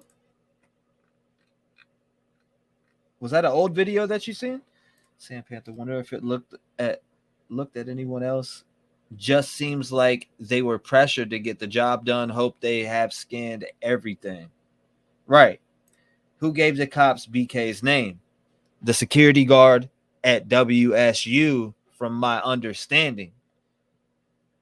That's who did. The actual security guard from WSU was doing like a circle in the complex, seen the vehicle, and that's when he made a report on the vehicle, I'm pretty sure. Correct me if I'm wrong in the comments. Who thinks being in the area 12 times is stalking?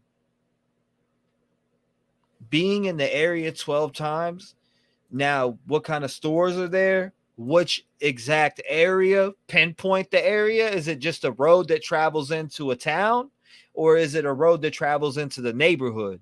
Now, if it's a road that travels into the neighborhood, I say 12 times is quite a lot, depending on the timing. Was it spread out? Was it the same day? Was it within 2 days? What was it? That's what I would want to know. PCA and how much is needed, because only need enough to get the judge to sign the warranty. I've asked Detective John. That is bare minimum. They aren't going to divulge their goods. Right. That's what I'm thinking. Stanley says, I would love to hear from Detective John. I hope he is on tonight. Please call Detective Juan. Agree. Why is there a gag order in place? They put most of the information in the affidavit, ? I don't think they put most of the information in the affidavit, honestly. I think that's missing. 985, you live. What's going on? Hey, how you doing, T-REV? How's it going, brother? How you doing, man? It's going fantastic, man. So yeah, I wanted to talk. That was wild, man. So your boy says don't speculate on Dylan or anything like that. It's all good, even though she was face to face with him. But then starts talking about Brent flying in like Batman on a kite. It kind of was a stunning moment, and it blew me away. But anyway, yeah, bro. This case, I don't know what to make of it anymore, man. The bushy eyebrows, he's got touch DNA. The case is a mess, man. They might have more than they got on Richard Allen. I can tell you that. I don't know. This probable cause stuff, both of these cases are the ones I've been interested in, and they're very weird, man. They're very, very strange. They just got two, and I don't think Ian Hall has anything to do with it. I think that guy's a clown. I actually am more suspicious of Hunter J. He doesn't get a lot of pub, but he's the one who supposedly made the 911 call. He's always around. He just seems to be always around, and I don't know, man. I don't know. The case is just kind of like it looks like it's going on Brian, and if he did it, that's fine. But I'm glad they got him. But I just wish they had better evidence, man. It just seems weird to me. The DoorDash guy. Now, think about this. He goes over there, right? At the killing's right at 4, and there's a DoorDash driver making a delivery at 4 a.m. So he juggles a DoorDash driver, kills 4 people, and then just walks out looking at Dylan and just flies on a kite back out to the night. I don't know, bro. But it's just getting shadier and shadier, man. But I just want to say I appreciate your work, man. I love listening to your channel. I appreciate that, brother. Where you calling in from? Statewide. I'm from New Orleans, man. That's what's up. Shout out to you in New Orleans, man. I hope everything's been going well for you. But yeah, this case, man, So you think it's 100% they got Brian Koberger? You think that's the guy? I don't. I'm just I really don't. I'm just kind of like feeling like I gotta go with it because that's what the police say. They got touch DNA, but everything else about it, it just seems very, very shady to me. This whole case, and I just don't know where to go with it. I mean, Now, where's the shadiness? Where's the red flags come in for you? With Dylan, man, there's too much going on here. He goes in there and kills 4 people at 4.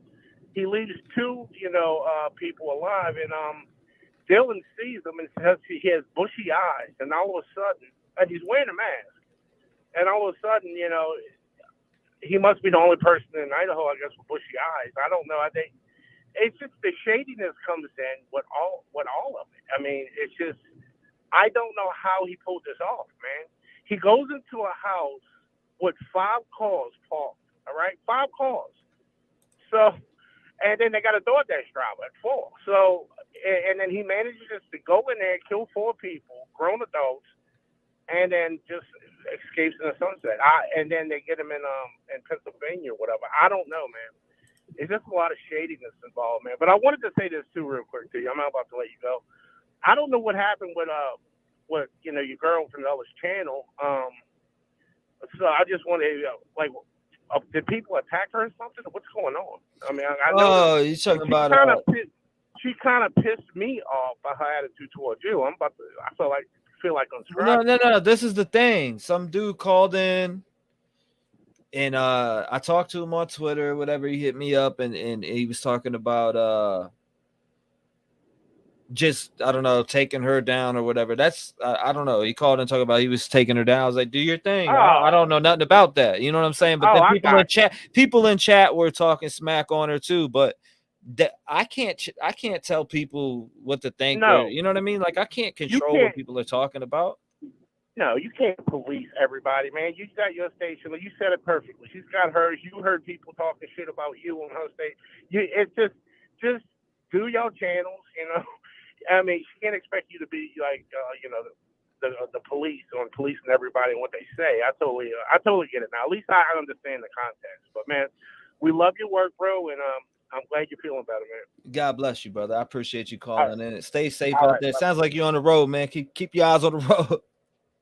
No, I'm fine, and I'm Scotty P in the chat, by the way. Scotty, my man, Scotty. I appreciate you calling in, brother. God bless you. I actually live in the same city. The name of the same city you live in, but in Louisiana. So okay. But I was born and raised in New Orleans. But all right, bro, you have a good one. My brother, thank you. I appreciate you. God bless you, Scotty.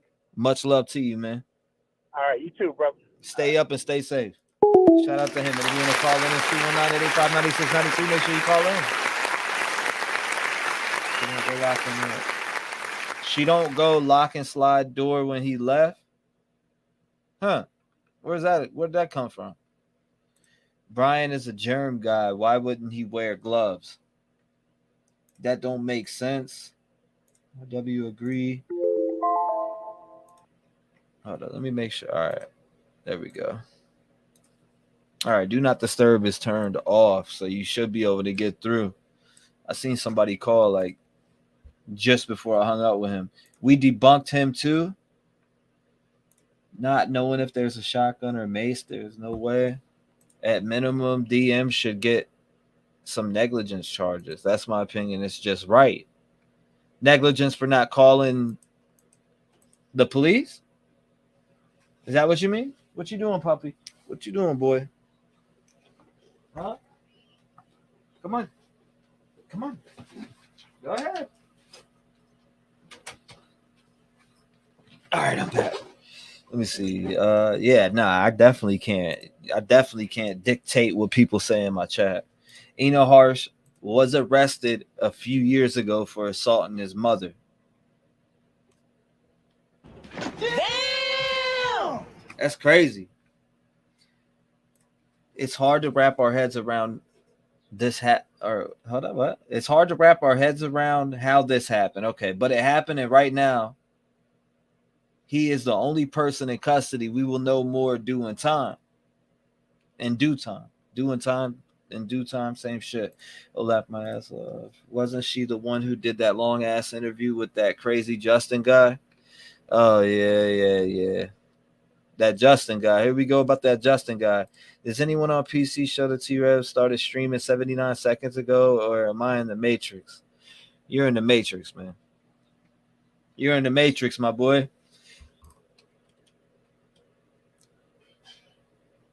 Okay, here we go. 3-6. Let's see. Damn, that shit blew my ears off. Hello? 360, you called? Oh, hey, T-Rev. How are you? You're live. What's going on? Hi, I'm Michelle. I called like a couple months ago about that church thing, and that was all crazy. I remember that. And yeah, you remember that? Yes, ma'am. How are you? I'm hanging in there. Good. And I hope everybody in chat's doing well. Yeah, this case is just getting out of hand. And furthermore, I think that there's a lot of evidence that we know that is pointing to Brian. And unfortunately, I think that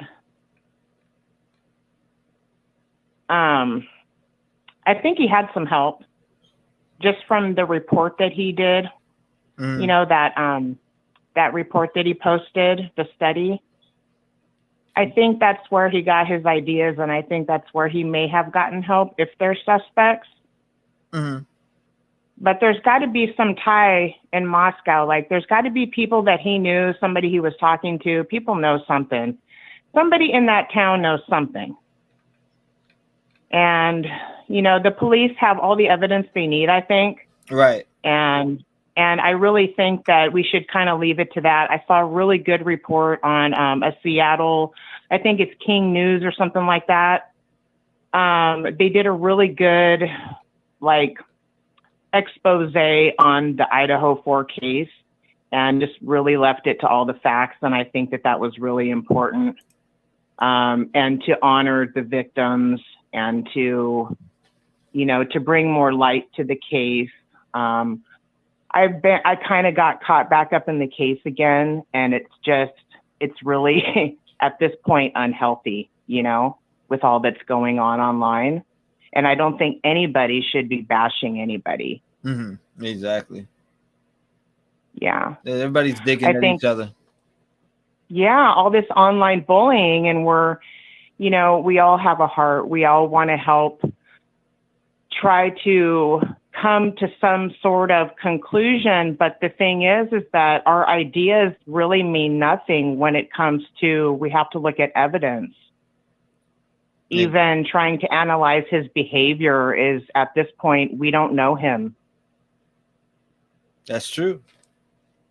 That's very true. You know, and it's really hard to get to know the dark side of somebody when they don't necessarily talk about that stuff with maybe their loved ones or who else, you know. So there's a lot we just don't know about this person.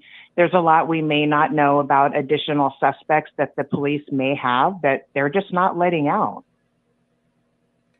Yeah, they're not. There's a lot of information I feel we don't know. Yeah, but I do think that there are people in protective custody. That's definitely, there's no question. Oh my God! Who do you think's in protective custody? Dylan, Bethany, Einan Harsh, anybody who's disappeared and fallen off the face of the earth, basically, that you would kind of hear from, not necessarily hear from, but that you would more or less see still out there. Anybody who's disappeared is in protective custody. People that know them, maybe know some evidence. Anybody who would know a lot of information would be in protective custody. Who do you now? Okay, so if they're in protective custody, who are they hiding from? You know what I mean? Right. Well, that's a good or? question. Suspects, additional suspects. So, like I said, in my opinion, this is just my opinion. I don't think he worked alone. I think that it's pretty obvious why people have disappeared, because they're being protected from something. What that is, we don't know. Yeah, that's a crazy. That'd be crazy if I find out that's true. I'd be like, what? Like, who the fuck is that? You know, who are they hiding from? Because, you know, wouldn't they have to tell? I feel like they would have to tell the town, hey, yeah, there's still other people. Not necessarily, because you don't want to scare people, and who knows the way that they operate and what they're doing in that operation. This whole thing could be, I mean, Brian could be a huge witness to something. Okay, so let me just give you an example, and then you can get going if you need to. Back in the 1960s, when the Manson murder happened, a suspect, and she was also she was there at the crime, Linda Kasabian. Okay. Yes, ma'am. She was there, but she gave an expert witness testimony off of the books of the court, and they let her go, and she was in protective custody for years. But she was there at the crime, and she saw, you know, one of the people that got stabbed when he was running out of the house. She saw him die and get stabbed on the lawn by one of the other suspects. So, people that know something can be in protective custody if they give expert witness testimony. That's wild. So that's something to consider. That's why I said that, because that is a possibility. That's very interesting. If that's the case, that's interesting. Yeah. That's very. So I'm not saying that it is the case, you guys, but I'm just saying that it does make sense why people, like, we haven't heard from these girls, and obviously we have a gag order. And that's another thing. If you have a gag order, well, then you have to protect that gag order. And in order to do that, and you have to put these girls in protective custody, because otherwise they're not going to know how to conduct themselves at that age. I'm sorry. They're just not adult enough to go, hey, I need to stay off social media, and I need to stay off this and that. You know what I mean? Right. That's crazy. I don't know. That'd be crazy if they were in protective custody. Do you think Enan's testifying or is going to be at the trial? Yes. Because he mentioned vehicles that he saw, and he knows a lot about the house, the area. He's met the girl. Yes. I feel like he's going to get ripped on the stand. If he does, that's just part of the process. No, I know. Yeah. Well, I know. I've seen it. I don't know. It's a shit show. It's going to be a shit show. I think the trial is going to be crazy. The trial is going to be nuts. But then again, the Manson trial was nuts. And I don't know if did they change the jurisdiction? Was that true? They're talking about it. I've seen them talking about it could possibly be 300 miles away. Okay, so listen, you guys, and to all the YouTubers, if you have already planned your stay to go see this trial, you might want to rethink that when the jurisdiction changes, because then, you know what I mean? Cancel your hotels, because it's not going to be in Moscow probably. I don't think it'll be in Moscow. I mean, in reality, like, it's booked up for this June, but then in June you ain't going to hear that much. Yeah. You know what I mean? Like in June, what are you going to hear in June that basically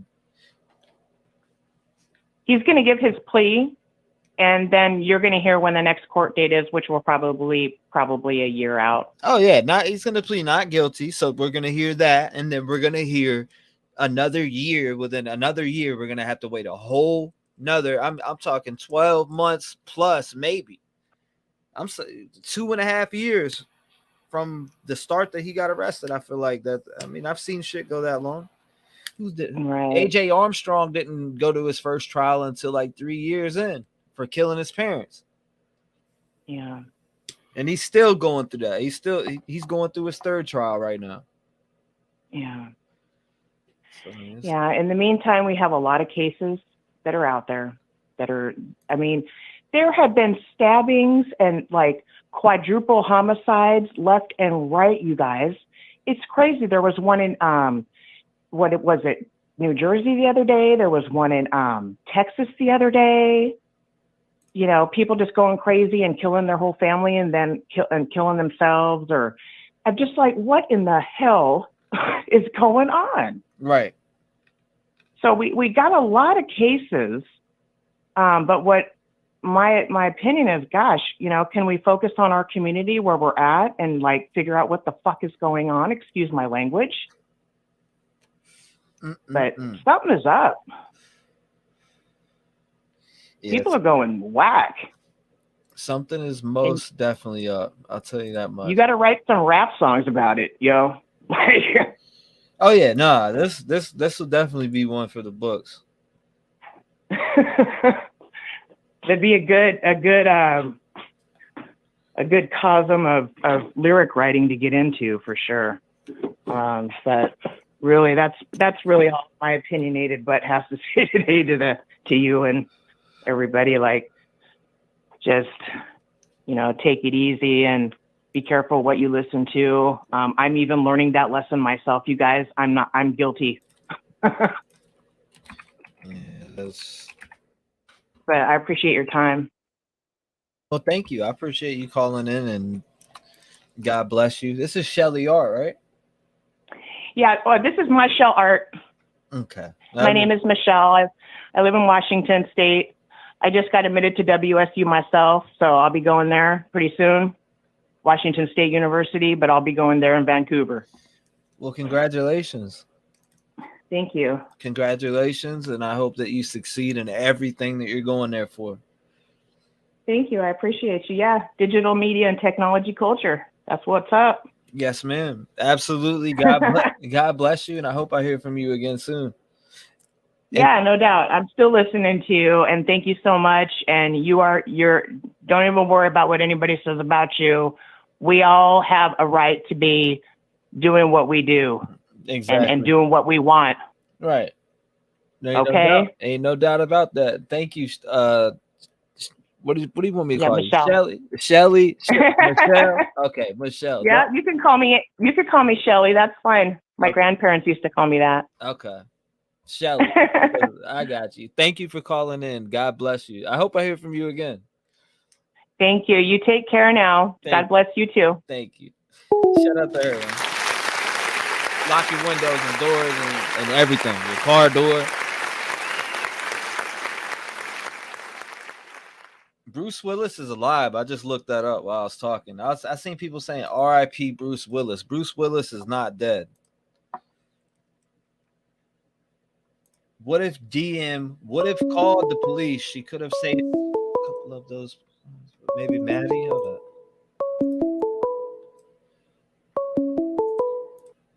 541. What's going on? You live. Shaggy B here, T Shaggy B. What's going on, Shaggy B? You live. What's the word, my man? Oh, not much. I'm been doing good. Been doing good. Not much new in the case. Has anybody talked about Jeff? Jeff? Has anybody talked about Jeff? Not much. No, I haven't heard much. If we can go back, if we can look back, second week out, we had the Jeff guy, the law student that was taking his trash out, and then a reporter talked to him, and then he inserted himself a few times into the investigation, did a few interviews. He even said he went down to the police station and gave his DNA. And now that's the apartment. If you're looking at 1122, if you're facing it, it's the apartments to the exact left the same spot where he parked his vehicle, allegedly. When they said that he pulled up in there behind 1122 in the parking lot there of those same apartments. And one of the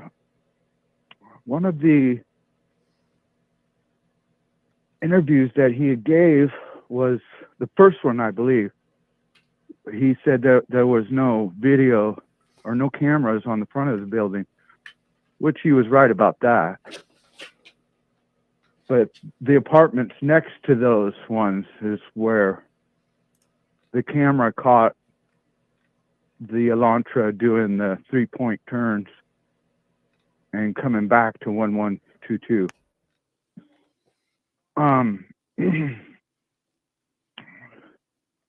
He did all those interviews, but you don't hear much about him anymore. Gag order. And it did come out that can't talk about it. It did come out that BK did visit the law office there at Idaho because people said that he was staring at him long and they felt uneasy about it, that he was in there. Now, if he was in there, then Jeff's got some answering to do, I believe, because did Jeff see him? Did Jeff see BK? Did he know BK? And if he did know BK, what kind of friendship was it? Did he come over to his house? Or did they just know each other from the law office? That's a great question. And I believe that it answers a lot of questions for me because of the September Washington State against Idaho in the football game there. And that night, there was a party at 1122. And it was the last, I believe, the last body cam footage that we've seen of a disturbance call called at 1122, wherein Xana answered the door. Xana Kernodle answered the door, and she was answering for the place and there being a party there and being too loud. Well, my question is, did they go to that game? Did they go to that game? And how many of them were there at the game? And I believe that he did see them at the game. And he may have met Jeff there, maybe at the law office there that day or any other time before that. But Jeff definitely did see him.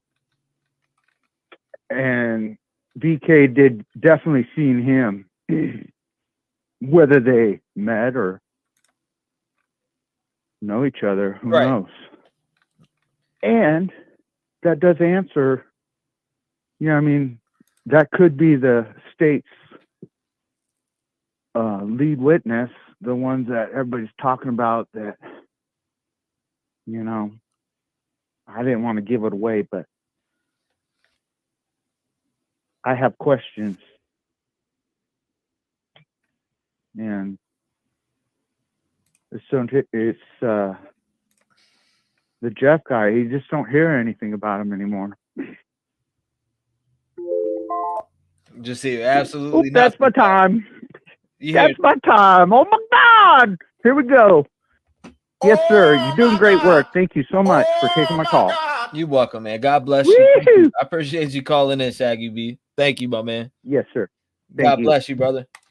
Shout out to Shaggy B, man. If you want to call in, it's 219-885-9693. Make sure you call in. Let's hear it. He's got dementia. Fake news again. Thank you, Susan. Thank you, Frankie. She said, remember, a hit dog will holler if it seems like individuals are pushing back. It might be for a reason. Keep your eyes open. Let me turn that off. My bad. Somebody was just calling. 479, what's on your mind? T-REV, what are you doing, buddy? What's going on, brother? What's up? Long time no hear. Nothing. Yeah, it's been a while. I've been watching you though. It's been a while, huh? It's been a bit. Hey, you know, when you played Drip Drop today, that was probably the only video he did I felt was kind of on the weak side, especially when it had come down to where he was showing the video of the knife or whatever in the seat. Hey, I'm having a drink. That wasn't. He kind of mixed that up. That was just a friend, and he was showing all the pictures in the background. That wasn't the Kaliski or whatever that dude's name was, the soldier. That wasn't his place. That was his friend's place. So I just felt like it was kind of weak, you know? That was probably one of his weakest videos I'd ever seen him do. But I love the dude. I mean, Drip Drop's all right. Oh yeah, you know? he digs into whatever the topic or whatever he puts on his title is exactly what he's dug into. Yeah. Yeah. Hey, you know, we had talked about a little while ago about I can't remember her case now. The lady that Missy was Bevers. murdered. Yeah, thank you. Now I had done like a year and a half ago, 2 years ago, they had on Netflix did an Unsolved Mysteries, and there was an old dude in there that went missing, and he had a gait or a walk just like the dude you see in the video there. And I got to looking at that, and I go, well, wait a minute, and I did some research on him, and come to find out he's from Texas, and the gait that he has, his walk is hereditary. So I'm going, all right, well, I dug into that, and come to find out he's got a couple of sons and a daughter that live in Texas, 8 miles from Missy Bevers. And I went ahead and forwarded that to the police department and never heard back from them. But anyway, that was a different thing. I've, as far as this case here with BK, it's going to be a long, drawn out trial, I think, you know, because we had talked about, I think dude is guilty. He knows it. And if he wants to sit in jail for the next 6 months, 8 months, 2 years until this actually goes to trial, then let him do it. I don't think he's going to last that long. If they put him in general population, I think somebody's going to fucking, you know, shiv him. That's what I think. Brian, I know I know not even to ask you, do you think it's Brian? Because I know you do. I do, 100%. Acted alone by himself. He did it just because. Allegedly, you know, right? Yeah, I mean, in general, allegedly, of course. Yeah, but still, you know, innocent until proven guilty. But I feel like they got him too. Dude, it's been a trip. You know, I mean, you said that this case is going to haunt you for a long time, and I don't think it's going to haunt us. I think it's going to just be one of those things in our life where we just could not believe what we had just heard, you know, what had just happened, and that we were so engulfed in it, you know, and so wrapped up in it, because it just hit everybody at their heartstring, you know. It was something horrible that this punk ass motherfucker, did. Mm-hmm. And but I just think he did it alone. He did it because he was a fucking idiot, and I hope he dies for it. Yeah, no, I hope he meets that too. I don't even know, man. We don't know what they have right now. What we're seeing, people need to take this into consideration and really understand that everything that you see everywhere is just complete speculation. It's people talking. If you haven't heard it from law enforcement, it's absolutely not true. Yeah, you're cool to speculate, but when you're speculating to say it, because some people, you know, content creators will go out and say things without, you know, putting the disclaimer there that, yeah, this is speculation. And, you know, I receive a lot of messages from other, you know, people talking about these content creators' videos. And I've went and watched one the other day, and I'm like, you know, why didn't this chick say that she's speculating? Why did she just put this out here? And you got gullible people that actually believe the shit.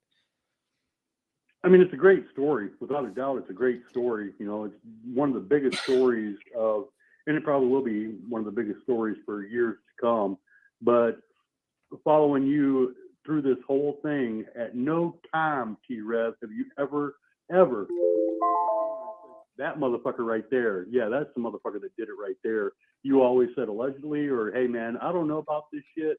We're gonna have to watch this shit. Let's just see how it unfolds. But that's what I have the most respect about you about, is that you never really pointed your finger and said, yeah. When over half your watching crew said, man, it was JS, you know, he did that shit. Not man, let's back up and let's make sure before we start pointing fingers. But that's what I respect about you the most, is that you've never really called anybody out and threw them on the floor, you know? I mean, we speculated on people, but it was never, you know, there's not 100%. It was more of a, you know, who would have the most motive, or who would be this, or who, you know what I mean? That's what it's always been about, really. Who had the most, and then we found out about Brian. And then, you know, now that Brian's locked up, we got wandering minds out here, and it's going to continue to happen until, you know, it's going to happen even after there's a conviction. Yeah, no, for sure. You know, there are going to be leaks. You know, there's going to be, because people talk. You know, I mean, Dylan and, you know, Bethany, you know, they're gonna talk to their friends, their family, and stuff, and they're gonna talk. You know, well, she said this, and she said, well, we're getting along okay. You know, it's been hard, and people are gonna, you know, just take that and run with it. You know, so yeah, you're gonna have leaks here and there. That's just gonna happen, and some content creators are just going to blow it out of proportion. Oh my God, did you hear what she said today? That kind of thing. So, but I appreciate you staying honest and true to yourself and true to everybody in your fam too. So I appreciate you. I mean, I watch you. I'm dedicated to you. I'm loyal to you. But the other people like Truth and Transparency and the other ones I just do not know about, dude, because I think they just want content for likes. But that's why I stay true to you, because you're not out there pointing the finger and doing a bunch of stupid shit. I mean, everybody has their way of working or doing whatever they are doing. But me, I just like to get on and hang out with y'all just like the normal person. You know what I mean? It'll happen, because that's what I am. I'm a normal person with a camera on and a setup right here, just talking to you guys. That's it. I mean, I'm sure we all got set up. That's what my channel is about, just being a person. Being real. Now, I will speculate, and when I do speculate, I will let you know I'm speculating. I'll say, hey, this is speculation. If you haven't heard it from law enforcement, it's not true. And, you know, I let people know shit like that, because they need to know. People need to know that, you know, you're thinking about something, and that's not the truth, but it's something that it's your opinion. You know, people need to understand what an opinion is from the truth and separate both of those and run with the facts. You can have your opinions, but run with the facts that are presented to you until until something else is proved different. Yeah. I mean, it's a shame that, you know, there's such a, you know, tight gag order on the case. And I do get it. I get it. Okay. But it's just a shame, you know, because a lot of people's questions would have been answered, or still can be answered. And the one question that will never be answered is simply, why, dude? Why'd you have to fucking do it? Why'd you have to fucking do it? You were pissed off. You lost your job. They were going to kick you out, and you had a fucking compulsion, and you wanted to go out and, you know, unlive somebody. But why, dude? I mean, go fishing, go hunting. You know, you didn't have to take somebody's life for. And that's the reason why I'm into true crime, is because I want to understand what drives somebody to take the breath and the heartbeat from another human being. You know what I mean? I want to know. That's what I've always wanted to know that. And there's still no answer to that. And I don't know if there ever will be. I mean, what makes a person flip? And right now, you know, the big go-to right now is, well, you put them on medication. I don't think so. Maybe, but maybe, I don't know. Maybe they ought to legalize marijuana nationwide and start prescribing that instead. And all these heavy hitters, you know, Zoloft and all that other shit. Those are heavy hitters, dude. There ain't no doubt about that. There ain't no doubt. I appreciate you calling in as usual. And I'm gonna open up, I'm gonna open up the lines. I want to see what everybody else is thinking about. Let's hear the opinions of the voice of the true crime community, because I know there's a lot of people that have a bunch of different thoughts, and you're allowed to think and speculate here, but just make sure let the people know you're speculating. That's all I have. I appreciate you taking my call, T-REV and the family. I appreciate y'all listening to me day in, day out whenever I call, and I really like the fact that he does not live a comfy life. BK does not live a comfy life. He's in a very cold cell, and that's where he's going to be. And if that's where he chooses to be, and like you said last time, dude, hey, he'd be singing like Mariah Carey. If there was somebody else involved, he'd be singing like Mariah Carey. Yeah, bro. Like what I was trying to tell people is, look at all these gang people that are gang. I'm riding for my gang and this and that. But look at them when they get on the stand or they go to jail, or they're they're in federal court. What do? They sing like a canary. Dude, they flip dime quick. Dude. You don't think that this dude would have? I drove so and so to here, and I was talking to here. They would have threw them all under the bus by now. Yeah. Yeah, he's not going to walk out of here suing anybody for millions of dollars or nothing like that. He'll be lucky if he doesn't get the death penalty. He'll be lucky. Ain't no He'll doubt. be lucky. Ain't no doubt. It'd be cool though, dude. I know you cut me down, but shorter time, and I'm sorry for going over. But I think it would be really cool if one of the parents said, "Hey, you know what? I mean, after everything has been said and done, the dust is settled. T-REV is a person that I actually really want to talk to about this. I don't want to talk to News Nation. I don't want to talk to CNN or whatever. I want to talk to T-REV. I think that'd be cool. And again, if any of the family members out there that lost their children in all this horrific act, I hope that they understand that our hearts still bleed for them, and we're sorry that it all happened. Everybody's sorry that it happened, except BK and the dickhead. Anyway, dude, you stay cool. Thank you again for taking my call, and I'll catch you next time. God bless you, brother. Lock your doors. Shout out to my man. I appreciate you calling in. If you want to call in, it's 219-885-9693. Hold on. Damn, there's a few numbers blowing. Go ahead. It's open. It's open. Hold up. 661. What's going on? What's going on, T-REV? What's the word, my guy? How you doing, man? You from Gary? Nah, I'm not from Gary. I'm from Norfolk, Virginia. Oh, that's the number said Gary. Okay, all right. I didn't even know. All right. Yeah, I'm from Chicago. That's what's up, my man. What part? Yeah. I'm from North Side. I'm from Rogers Park. Oh, that's what's up. Shout out to you, man. All right, man. So, I don't know. I just started listening, but the people start getting into Enon. Like, I don't think he's guilty at all, to be honest. Who? Enon? Yeah, first. Yeah, nah. I think he's a witness in this. Like, I don't. Not a witness, but I think he's something. No, that's what yeah, people be talking about how. All right, so he ain't talked online for like a few months. I think he under gag order, to be honest. I think he's going to stay with. Yeah, I think he's pretty much I think right now he's under a gag order because he's going to have to. I think he's testifying at this trial.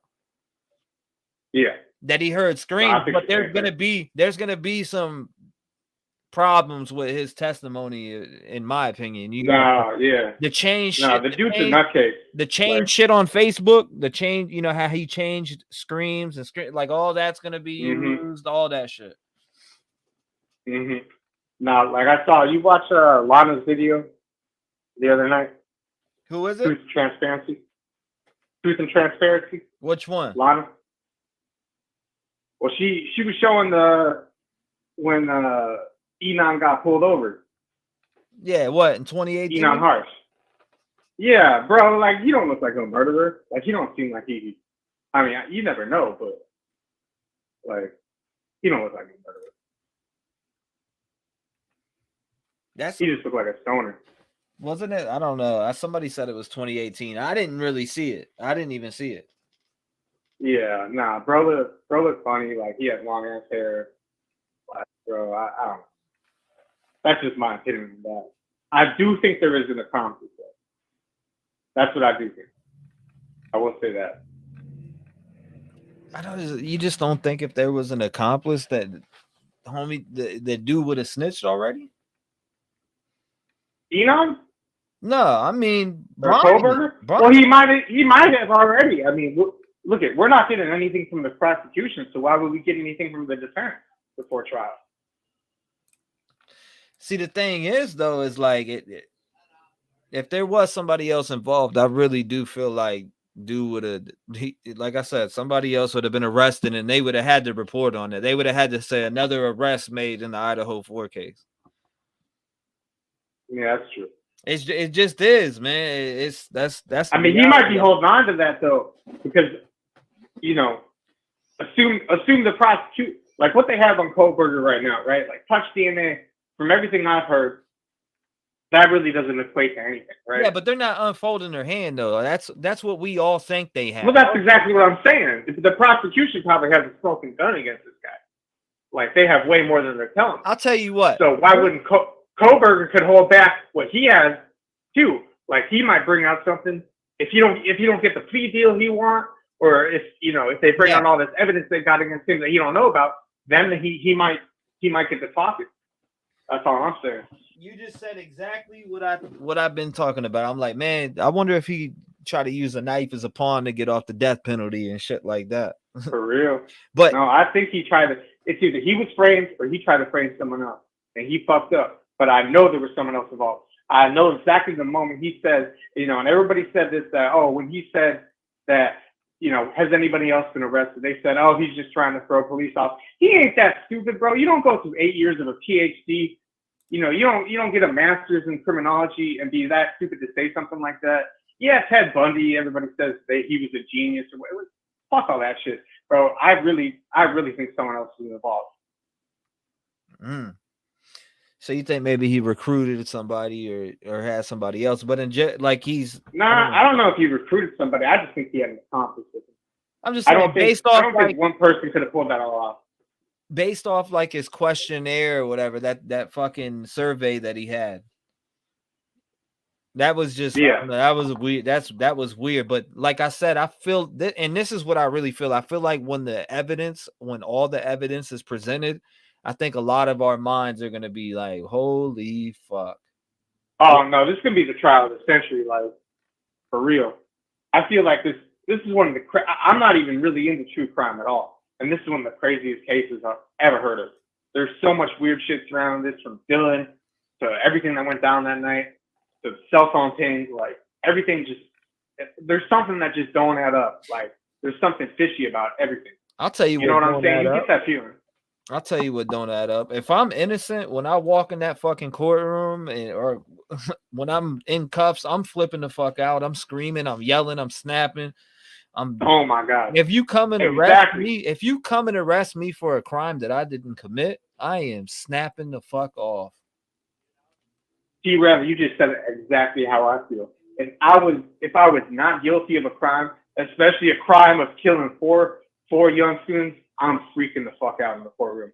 I'm screaming, I'm yelling, I'm kicking. There ain't no way they're ever getting me in for that shit. Like I would be freaking out. You're exactly right. That's what I'm saying. So I think you're right too about what you were saying about. So if the prosecution holding back stuff right now, and then let's say Koberger gets a trial, okay, he want to get off the death penalty, right? They got all this shit on him, but he want to get off the death penalty. Boom, that's when he drop it in. You don't drop it now; he drop it later. If he did have it, I don't know. That's all I'm saying. The leather sheath. That don't really make sense to me. Like to touch DNA, like that's a little shaky. I'm sure they have a lot more than that, but him being the vegan and everything, she's like, I don't know. There's a lot of shit with it, man. I appreciate you calling in. Where you calling in from? You said Chicago, right? Yeah, Rogers Park. Shout out to you in Rogers Park, my man. Stay blessed. Stay safe. Hopefully I hear from you again, my boy. Good conversation, man. I'll call back in. Stay safe, my guy. All right. Shout out to him, man. You want to call in 219-885-9693. Keep calling. I see somebody just called in. Let's see. You can try now. You're good. Lines are open. You should be able to get through. This computer handles way more than my other one. 989. What's going on? You live? Hi, is this T-REV? Yes, it is. Yes, ma'am. Hey, T-REV. I'm Linda, and I am from Michigan. And my sister and I are long-time watchers, and I'm just so happy to be online with you. Well, thank you. I appreciate it. So I'm going to give you my aspect of all this, okay? Let's hear it. Okay. I think it has to do with the Three Stooges, Brent, Brian, and Enon, okay? Mm-hmm. Brian eliminated Brent, got what he wanted from him, and according to Doc, he's been keeping track of why he goes out, why him and his dad, when he went back to Pennsylvania, why he went by Ian's mom's house. Mm-hmm. I think all three of them were in on it, but then afterwards, he eliminated Brent, and then he's paying off Enon. And now the cops got a hold of Enon, and they are holding him. He made a deal with them. Now, if I'm not mistaken, they don't have to reveal all his sources. The prosecutor doesn't, all his informants. So they're hanging on to him, and they're finding out a bunch of stuff. And when it comes to trial, you're going to find out that I'm right. And you possibly could be right. I could be wrong about just me thinking it's Brian. That's just my opinion, which we all have one. And if I'm wrong, I'm wrong. I just want to see the families. I want to see every family get justice. Nothing's going to bring their child back, but justice is just what I want to see through this case. I totally agree. And whatever the scenario is, I hope it comes out, right? We speculate on what we think it is. We know we got one person arrested. Could there be other people? Absolutely. Do I know that? No. But in general, I just want to see the families get justice. That's what I ultimately want to see, and I'm gonna see it all the way through until they get that justice. Oh, when you were sick, my sister kept asking me, "Is T-REV on? Is T-REV on?" I'm like, I don't know. Well, I'm on now. But I'm glad you're feeling better, and I just wanted to give you my point of view. And I hope that they let the cameras in so you can get in there and videotape it for us. That's what I was hoping. I was hoping they did too. I need them Advils you have. They're in the drawer, baby. In there? Yeah. You okay? But I don't want to tie up your line. Oh, no, you're fine. You're fine. Oh, okay. You're fine. Nah, you still got 2 minutes. Oh, okay. But yeah, we're from northern Michigan. We got like a foot of snow and snowing, right? What? You got a foot of snow now? Yeah, we just got it. That's crazy. Now we're getting freezing drizzle on top of it. That's crazy. Yeah. So I mean, but you think that Brent, Enon, and so I'm just trying to gather from what you said. You said Brent, Enon, and Brian. You think they were all in cahoots? You call them the Three Stooges, huh? Yeah. Damn. So he started to eliminate, and with him knowing, he could have put Brent into his PTSD mode and just made him go off, and then he could have called the SWAT. You know what I'm saying? Mm-hmm. Saying whatever to eliminate him. Right. And then, like Doc said, he was doing all of his graphs and stuff of why they went down and then over to Pennsylvania. And he went right by Enon's parents' house. And he could have told his dad, yeah, I got to stop here, like Doc said. Mm. Maybe he picked up some more drugs from Enon. I hope it all. I can't wait till it all comes out. Well, I say I hope it all comes out. It's gonna all come out in trial from, but him, Brian in general, I don't know. I feel like he is the only player, but like I said, could I be wrong? Absolutely. Because if I'm not mistaken, didn't Ian reply to Brian's quest online about asking people who have committed crimes, you know? Right. The questionnaire or like the survey he had. Correct. And then he got with him. So, you know. So he set up his own little trio, and then he just eliminated the one that was going nuts and just set him up. And that could be, you know, where he got his knife. You don't know. Yeah, but I feel like there would be way more DNA on the sheath of the knife, you know, if it was handled by a lot of people. Yeah, but if he was to set that guy up, if he was going to set Brent up for the murders, you know, you don't know. Yeah, you never know. You never know.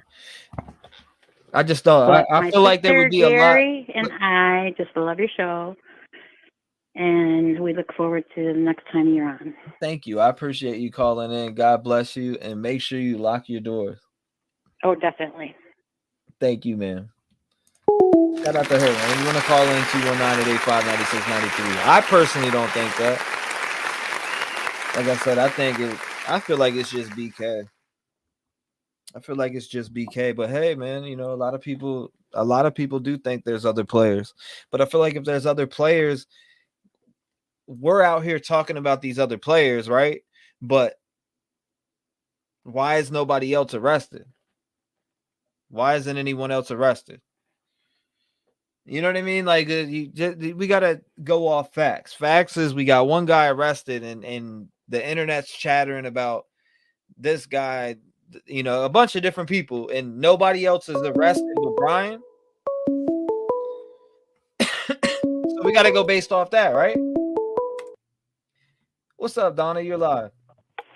Hey, Trev, how are you? I'm hanging in there. How about yourself? I'm doing all right. Hey, I'm just kind of thinking about, you know, I'm still leaning towards, and I'm probably going to lean towards this until court. You know, I think this guy wants to be notorious. You know, if he's done all this studying, you know, he's done all this school, you know, all this school time. He's looking at BTK, he's looking at Bundy, he's looking at all these other killers. You know, even if he did have somebody with him, you know, I think he wants to be notorious. He wants to be in the school books. He wants to be, you know, have a book written about him, not him and so, you know. So I always have had this feeling like someone was in that house long before those kids ever got home, whether it was Brian or somebody else, you know. And I think just because they say they found DNA on the button of that what they call that thing, The snap of the sheath. of the sheath of the knife. Yeah, it's the snap that goes onto it. That's where Right. they found it. They, you know, that's like a crumb for people. I think that was the police's way of just giving us a little morsel, a little crumb. I think, you know, we don't know what kind of DNA they have, you know. I just find it really, I think that was I still feel like that was placed there. I don't think it was like an accident. I just can't see how that could be with everything that was going on. I just don't think, you know, what's he going to do? Just carry a knife out of the house and go climb in a car holding a bloody knife? Right. It just seems kind of crazy to me. There's like a missing piece of the puzzle. And the Brent, is that his name? Brent? The guy Yeah, that Brent killed. Kopaka or something. Yeah. I just find it really, really weird. It just strikes me weird that everybody him, that Enan guy, and Brian were all centrally located, like in the same area over there in Washington. You know, they worked. The two worked in the same school. Brent was security guard in the same building that Brian was in. You know, they were all in some kind of drugs related whatever, allegedly. And I just find it hard that people living that close, being in the same school, having the same kind of, you know, I don't know. I never saw anything about Brent because I never have seen him interviewed or anything. He was just like a person on the side. But Brian just, you know, he comes off as being very showman. This isn't all about me. And he reminds me of BTK in that way, because when BTK was brought into court, he had this persona like, everybody's looking at me. This is about me. This is what I did. You know, he's very narcissistic. So he's very, you know, look at me, look at me, look at me, you know, and was very proud of that.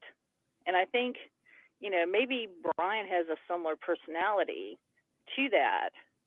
Now, Enan has a, you know, I think he's just, he just reminds me of a stoner. That's what he reminds me of. Like back in the day, that was like, you couldn't get the right, I mean, they just talked in a haze. He didn't really, you know, because if you listen to every interview he does, he's like, you know, yes, and okay, yeah, you know, he just uses these, okay, you know, it was just a lot of that. Like he was trying to pause and think about what he was trying to say, trying to make the story, you know, more of what it really was. And he's, you know, some killers do have there's a stronger and a lesser, right? You know, and they've seen that. And you know, am I wrong? Did Dr. Thrifty in that piece that he did last week, did he say that he was out, Enan was out in Ohio or somewhere juggling fire somewhere? Did I miss something on that? I don't remember verbatim because it was 40 minutes, but I remember certain parts. I just heard him say that he was, I could have sworn he said he was in a different city performing. That's, you know, so I don't think the police have him. I don't think they're like holding him anywhere. And, you know, I don't know, just, we're right back to, I'm right back to, I even looked just to make sure that this is even alive this morning, this evening, because I was like, wait a minute, we're talking about, you know, this again. But I want to see what they got out of the closets. You know, if they got DNA out of that main closet between the bedrooms and the kitchen, because I just feel like someone was there. I feel like they were hiding and waiting for everybody to get home. Because the time period of the murders just doesn't seem like he would have had enough time to do what he did in that shorter period of time. Get out, get to his car, and get the hell out of Dodge. You know what I mean? There's like a piece missing. And sadly to say, we're not going to hear that probably for a long time, what that piece is. So, but I wanted to say hello anyway. Hello to the fam. Thank you, Donna. We appreciate you as always. You have a sorry, I was choking on this. Sorry, if you ain't choking, you ain't smoking. But that's right. I hear you. Nah, but seriously though, I appreciate you calling in, and yeah, I know you always think outside the box. Now, you're saying, before I let you go, you're saying that you're gonna you think personally that Enan is involved in this case or had aided and helped Brian Kohlberger allegedly? I don't know so much if he helped, but I think he knew something. I think he, you know, like, I still kind of lean towards him supplying Brian with drugs. It just kind of seems that way. Mm-hmm. He may have gotten back into the drug scene, because of the amount of time he spent in that area. And with this guy, his his rap sheet, what he, his drug habits, things like that. Mm-hmm. Not Brian, but Enan, the things that he does allegedly. And he could have. I just feel like he could have started talking to him about, man, I saw that girl next door. She's really beautiful. Blah blah blah blah blah. The next time he come over, have you seen that girl? And then built it from there. And then he could have. I don't know. I find it really hard to believe that he got out of that house and just climbed into a car. And I don't think he had enough time to take a shower. They're saying, oh, there was running water and all this stuff. BS. He was in and out of there. He didn't take time to take a shower. No way. He didn't take time to really clean himself up. No way. In the time frame that they're saying, it's not possible to do all that. So could he have gone could he have gone over to the apartment if they were in cahoots, showered over there? Who knows? But I think that sometimes, crime, killers, there can be an alpha and, I don't know what you want to call it, but a non-alpha person who's involved in the crime but may not be involved in the murder. Mm-hmm. Just allow for access to things to provide, a safe haven for the person committing the crime. He was right there. He was right there. And the way he put himself into all those interviews and the things that he said, and then he got caught up in lies. I mean, I caught him in lies. The things that he was saying just weren't not true. And I don't know. It's just I just think he's in it, but I don't think he's in it the way we think he might be in it. I think maybe he was a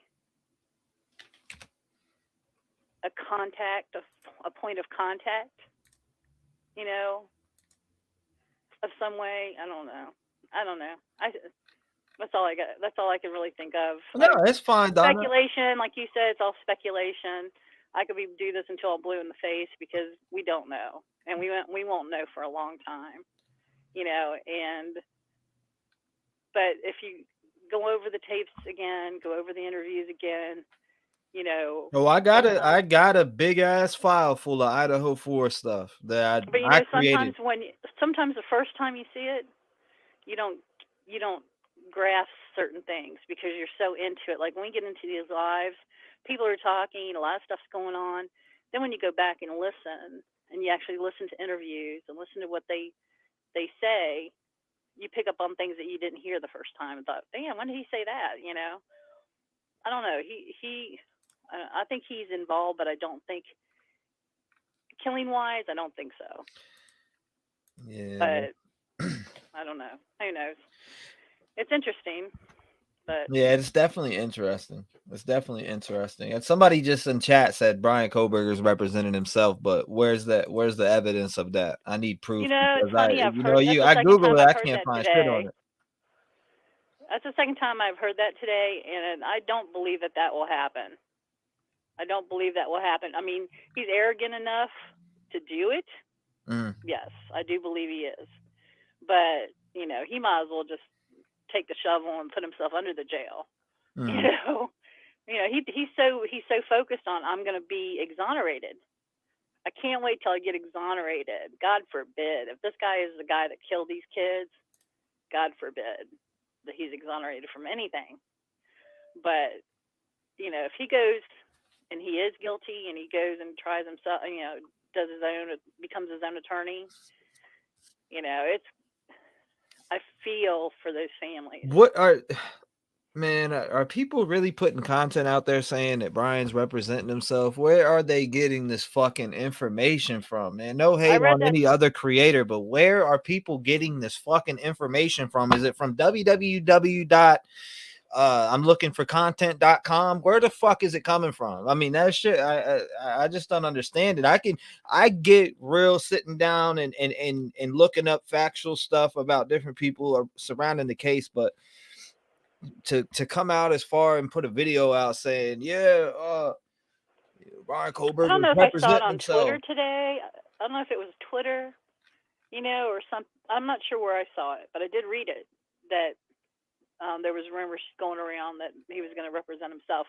But see, I think that's bullshit too, because with this gag order, nobody's going to know that. There's no way that they could possibly know that, because that gag order is in place for all of that. You know what I mean? Nobody's going to get that information. I'm telling you, they're getting it from www. And I want you to type this in, lookingforcontent.com. Right, exactly. So that's where people have got to realize, it's not coming from any source except for people just putting shit out there so people have something to talk about, But the reality of it is, I think it was Twitter I read that on today, and I actually said bullshit. I called bullshit on that one when I even saw it. Right, because where are they getting it from? Are they on the phone with Brian Kohlberg every day having conversations, or what's going on? Well, people don't realize, you break a gag order. That's serious. That's serious. That's not like a slap on the hand. You can do jail time for a gag order break. So that's not something that anybody wants to do, and you can jeopardize the case altogether.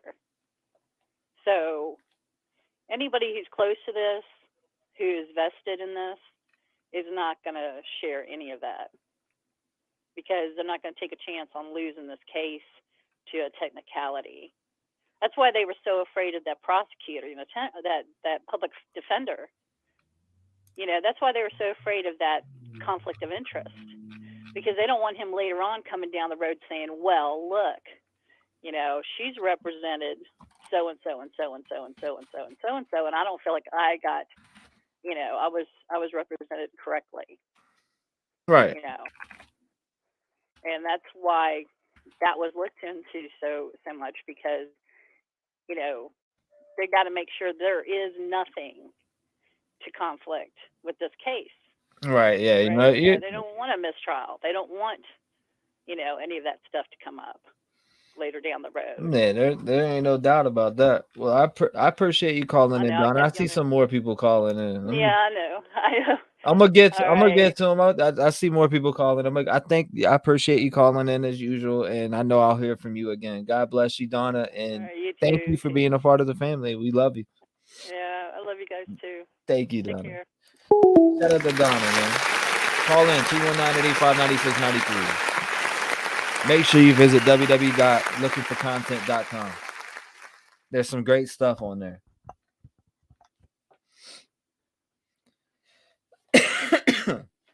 I heard it, but I don't know if it's factual or just from News Nation. Could be allegedly from News Nation, 406, you're in the mix. What's going on? Hello? Yes, ma'am. You're on the line.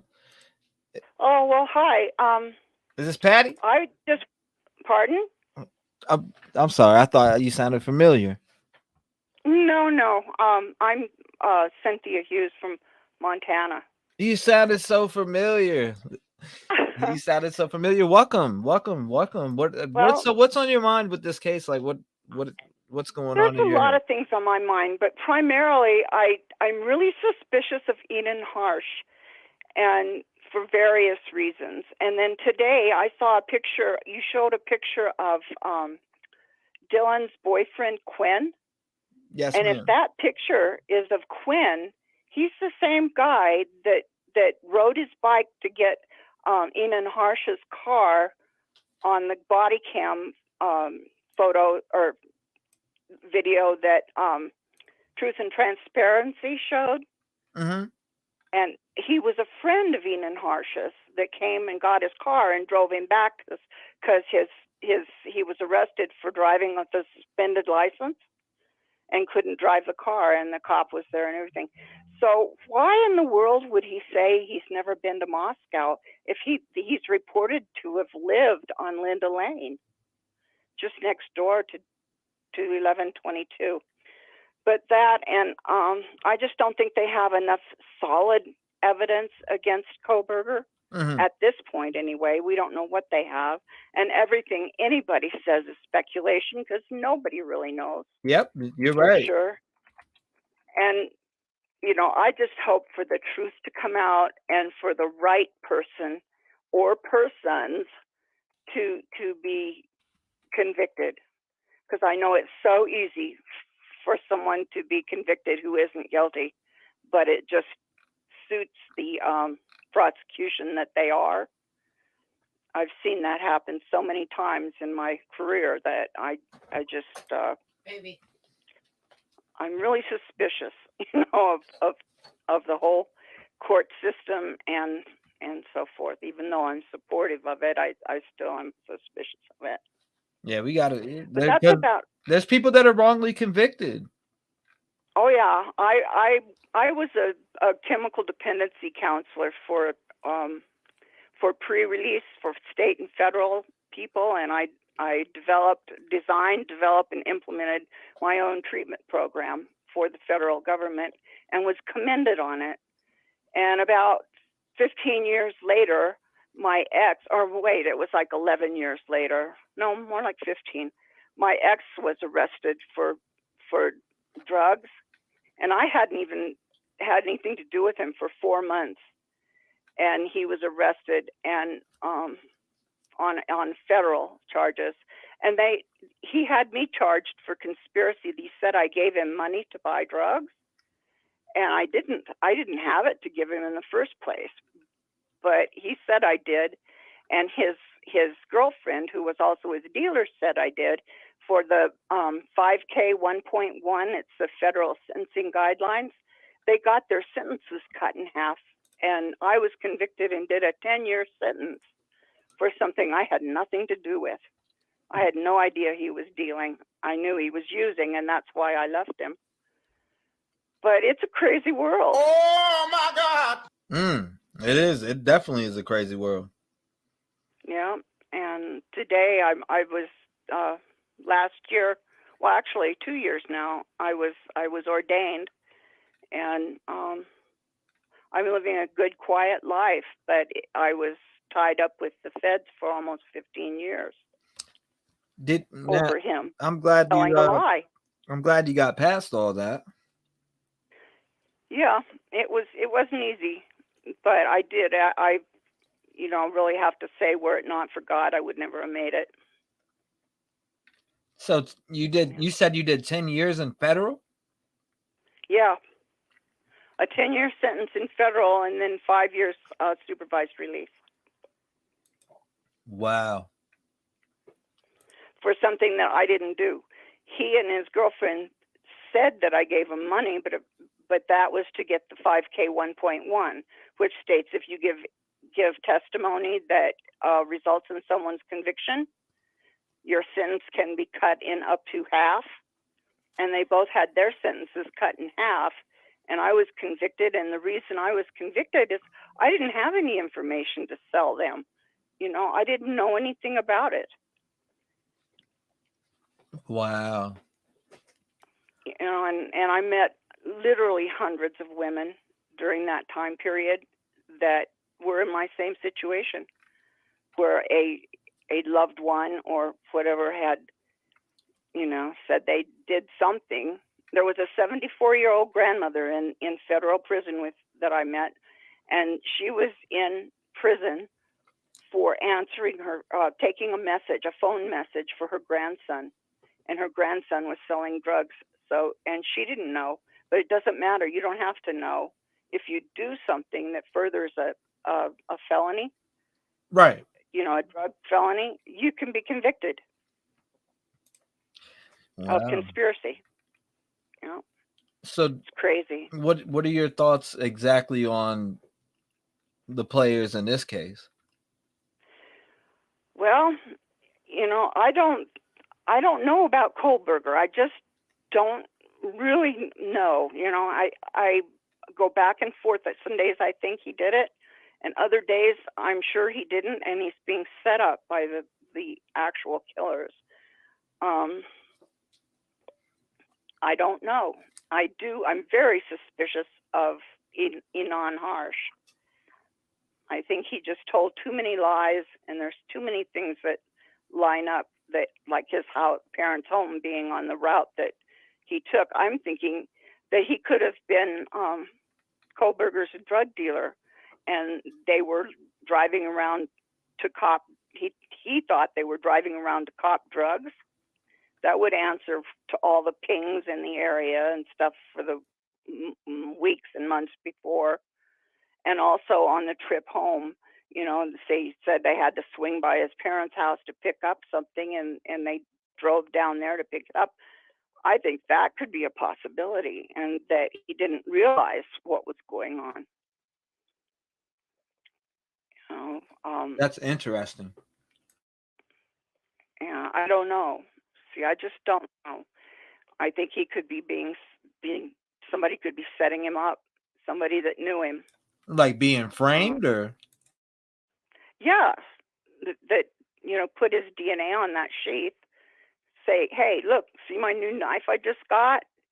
And he opens it up to look at the knife and shuts it, and then the knife is never touched again until it's the sheath is left at the crime scene. Somebody could do that. Somebody said, wow, what a story. What's her name again? Huh? I'm Cynthia. This is Cynthia from chat, right? Reverend Cynthia Hughes.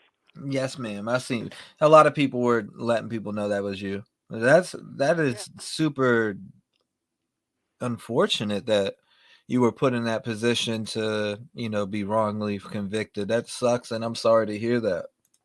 Yeah, I was 53 years old and had never been arrested for anything in my life. I had a couple of speeding tickets, and that was it.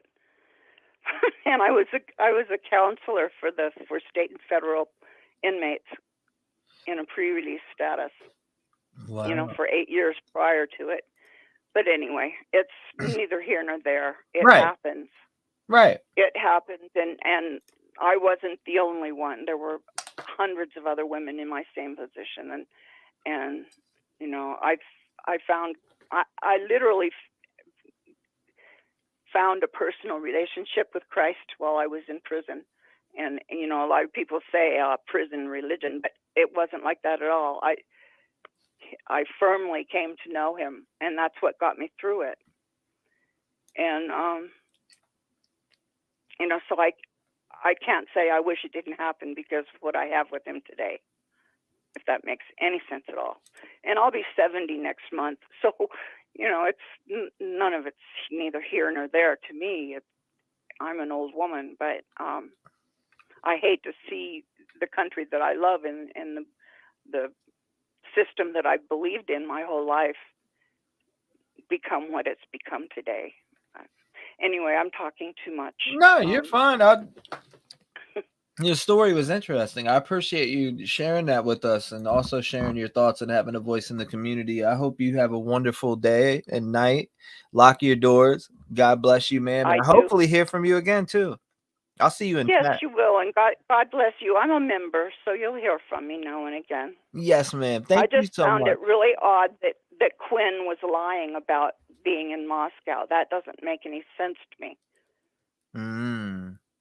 Because he lived on Linda Lane, according to this police body cam. Linda Lane. That's interesting. Yeah, and it's the one where Enon Harsh has long hair and is arrested for driving on a suspended license. Quinn is the one that went out to get his car and drive it back. So he was right there in Moscow. Why would he say he's never been there when he lived there? Makes no sense to me. So anyway, you have a wonderful night too. Thank you so much. And God bless. And God bless. And God bless you too, man. Block your doors. I will. Bye-bye. Thank you. Shout out to her. What a great caller.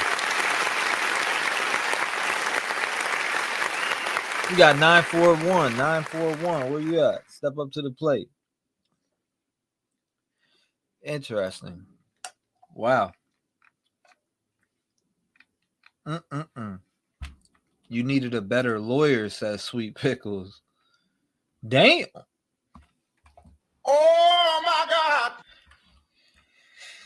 Hold up. I want to see that one. Like, where is this? I know you said Elise posted it, right? But where? I'm not seeing it.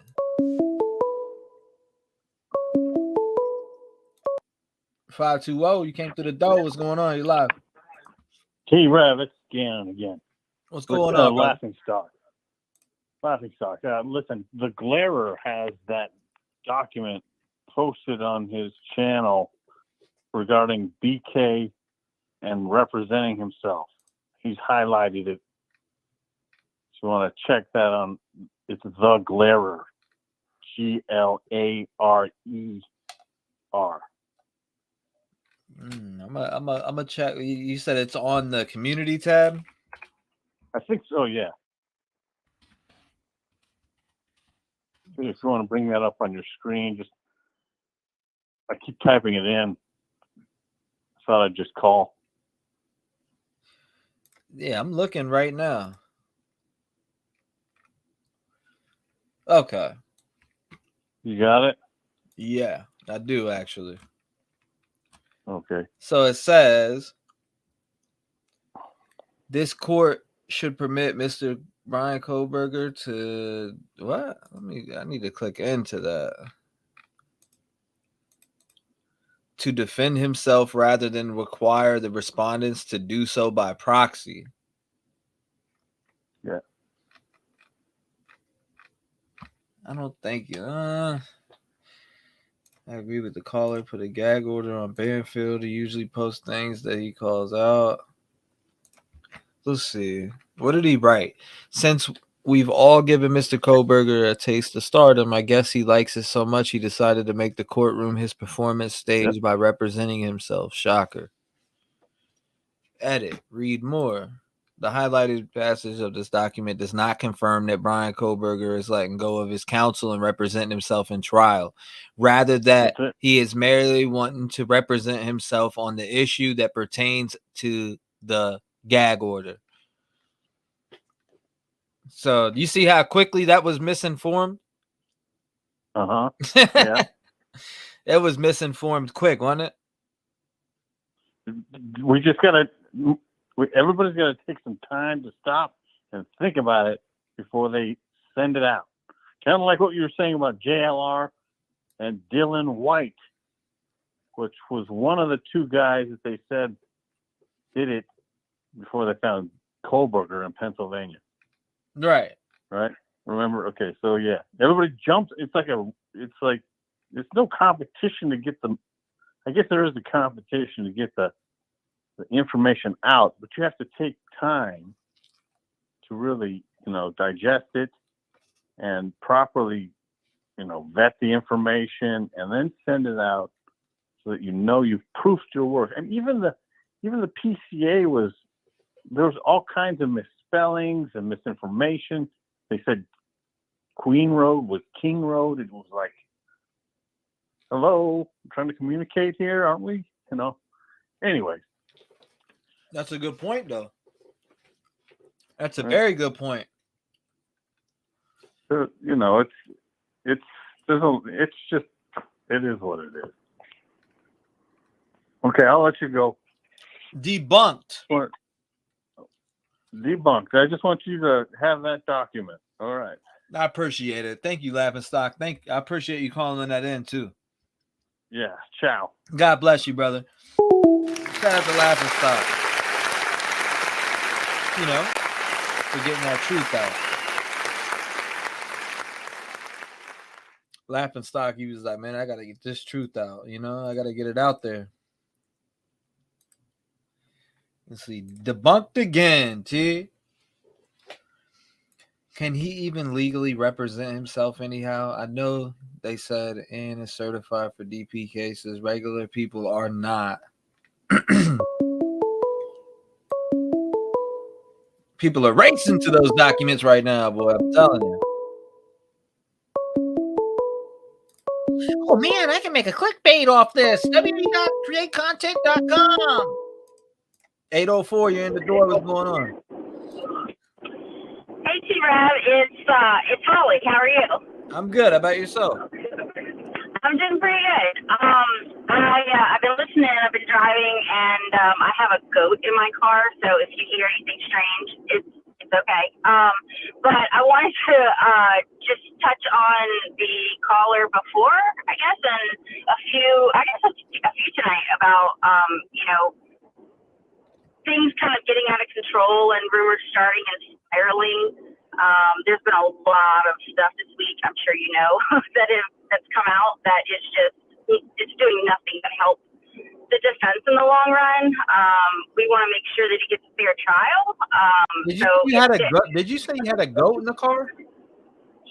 Yeah, I have goats, and one of them got out and got halfway up the road, so I had to go pick it up. But yeah, I gotta go. Yeah, I live in rural Virginia, so it's kind of par for the course.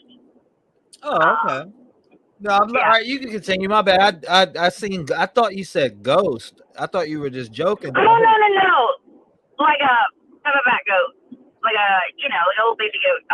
Yeah. So, I just wanted to kind of echo what the last caller said and a couple before, making sure that we have the right information before we put it out. And that goes for the media too. Like I'm seeing a lot of sloppy stuff get out there with some bad sources that, it's going to be real easy it's going to be really hard to find an impartial jury when all this stuff is coming out left and right.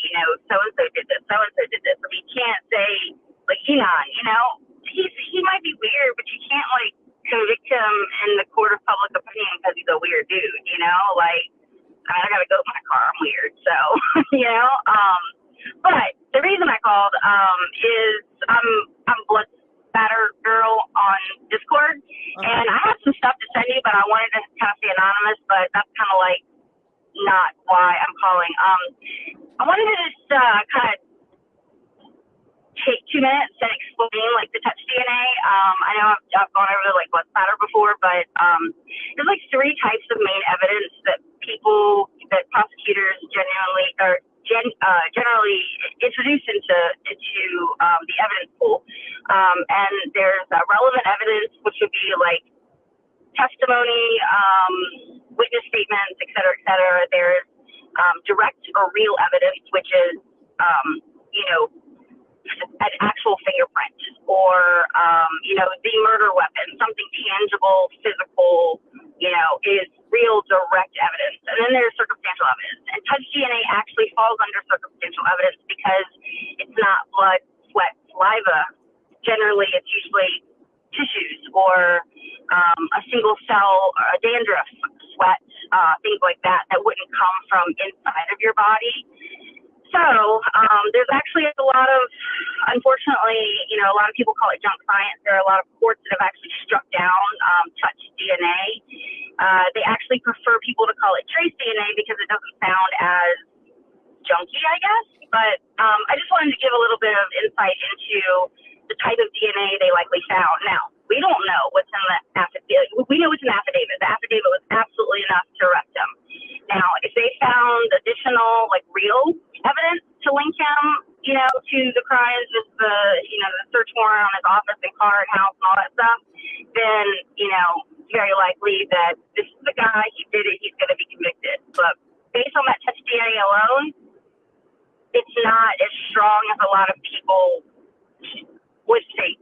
I mean, you would think you hear DNA and you're like, okay, this was there, but if I gave you my key code to my door, and you came in my door, hanging out for a weekend, touch DNA stays around for approximately a month, and I'm dead 3 weeks later, your DNA is going to be on scene in time. So I just wanted to give a little clarification on that because it's really fascinating if people want to read up on it, how it's used and why it's so controversial. But that's kind of why, and also to say thank you for also not putting fake shit out there and being responsible.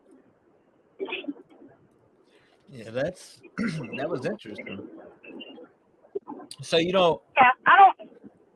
You don't think that touch DNA, or you don't think that the DNA they have is enough in general? So what?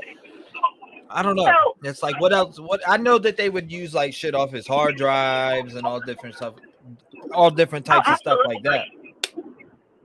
Absolutely. There's actually, you know, if we're all into true crime here, I'm pretty sure that most of us are. We know that people have been convicted on you know, circumstantial evidence alone. We know people have been convicted without a murder weapon. We know people have been convicted without a body. Now, if it comes to light that he has, you know, evidence on his hard drive that he was, you know, surveillance pictures. You know, we know his phone was somewhere around Moscow. We all know those towers are. The FBI was a part of that cloud-based forensics analysis. I think they're still working on it. And there's a really special kind of secret little group in the FBI called CAST. And I think it's Cellular something team. I can send it to you if you want. But they're really fucking good at what they do. The problem is they're so smart they can't explain it to laymen, you know, to the jury, to judges, to prosecutors. So anyway, but if it comes, you know, if they find like hard drive, the pictures and surveillance photos, and you know, that's going to be, honestly, in my opinion, that's going to be more damning than touch DNA, because touch DNA, I mean, they probably found. I would be willing to say, I think that's when you had asked me about the last time I called, when you had asked me, you know, my professional opinion based on my education in forensics. How likely is it that he would have been covered in blood? Like I said, 99% sure.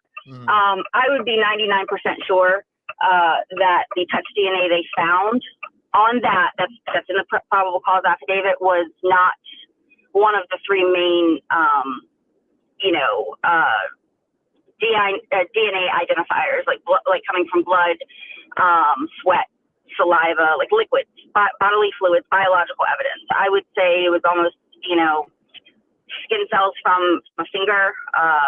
It could be sweat, I don't know, but the evidence that you were asking about in terms of, you know, hard drive stuff, I think that could be more damning than touch DNA. Now, if they found hair, if they find his hair somewhere there, or if they find the victim's hair in his car, then that's going to be more telling. And then I'll say one more thing, because I'm pretty sure I'm over and I'm not listening, so I don't know if there's a little timer. But no, I was letting you get out what you were saying. Oh no, because I mean I'm there's just so many types of forensics that there are a lot of people involved in analyzing all of this stuff on both sides. The defense has their own team of forensic analysis. I mean, I know for sure. But you know, I think on my first call to you, like, that footprint's still bothering me, and I'm not gonna go into all that because it's a whole ass mess. But you know, you would think that if we are to believe, and we can, I think, you know, we can come to the fair conclusion that the scene was absolutely horrific, right? And very sad. You would think that he would be covered in blood, and I'm willing to bet, you know, like I told you, almost slim to no chance that he would not have been covered in blood. And that would include his face. And you have two options here for his face. His face is either covered in blood, in which case that Dylan wouldn't be able to see his eyebrows, or he was covering his face and he had to take off something that was covering it, in which case he should have left some kind of DNA of his behind if he physically took off something. So if he physically saw his eyebrows and they were bushy, he wasn't covered in blood, or he was and he had taken something off. And there's a lot of stuff that the defense is going to use, and on top of it all, we've got, you know, people making all of these assumptions and connecting these dots that don't need connecting, and making up all this crazy stuff to put doubt in everyone's minds, and it's doing nothing but help the defense. I mean, there's just a lot, you know, like, it's, for me, like, no, this is going to be a very, very unpopular opinion probably, but like, I think Scott Peterson, guilty as fuck. Am I allowed to say fuck? I don't know. He's guilty as hell. And so, like, okay, fuck shit, damn kind. So So, but also like Kaylee Anthony, bitch is guilty. I mean, at the very least, she's guilty of like, whatever. But what happens is prosecutors, they go for a slam dunk or a home run when all they need to do is hit a fucking RBI, right? Mm-hmm. So the jury's actually got it right, in my opinion, in those two cases. Or, well, I think they actually got it wrong in the Scott Peterson case, even though I think he's guilty. But Kaylee Anthony, if she had been charged with something lesser that still would have put her in jail for life, she probably would have been convicted. But when you put the death penalty on the table, you're putting God into the hands of the jurors. And if they do their job by law, they have to, if there's any kind of reasonable doubt, they have to vote not guilty.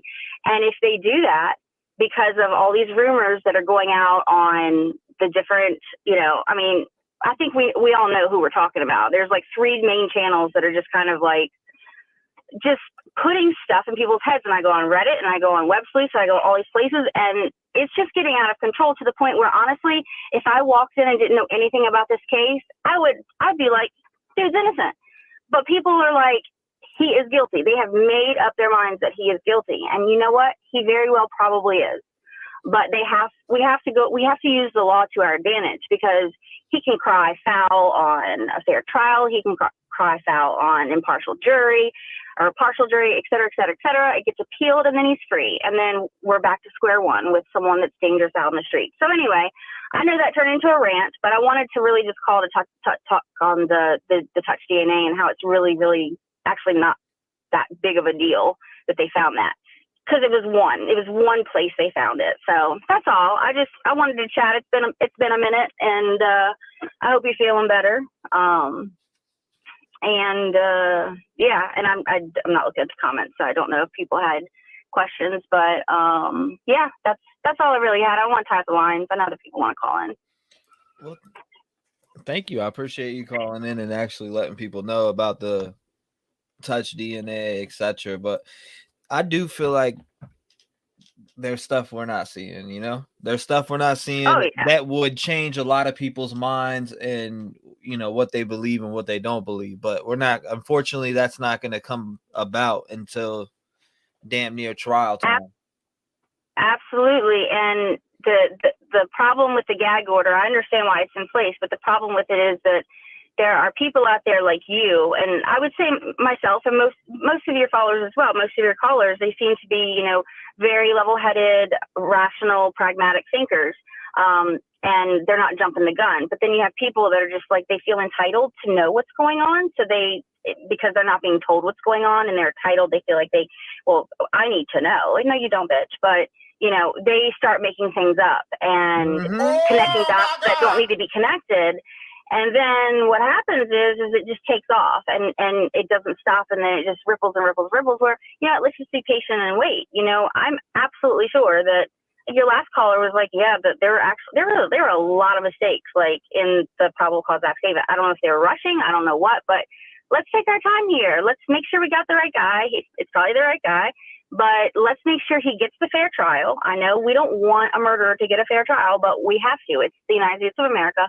Let's put him behind bars forever or whatever and do it the right way. But channels like yours, like, they're few and far between, because you don't say dude's guilty, or, it's just so irresponsible, and it's not going to do anything to help, like, our justice system if people keep slipping through the cracks because juries sit down when they already have their minds made up. So I just wanted to throw those nuggets out there. And if anyone wants to like read up on touch DNA and stuff, it's actually pretty fascinating. It wasn't my specialty, but we had to learn a little bit, the bare bones. And what's the goat's name? It's pretty cool.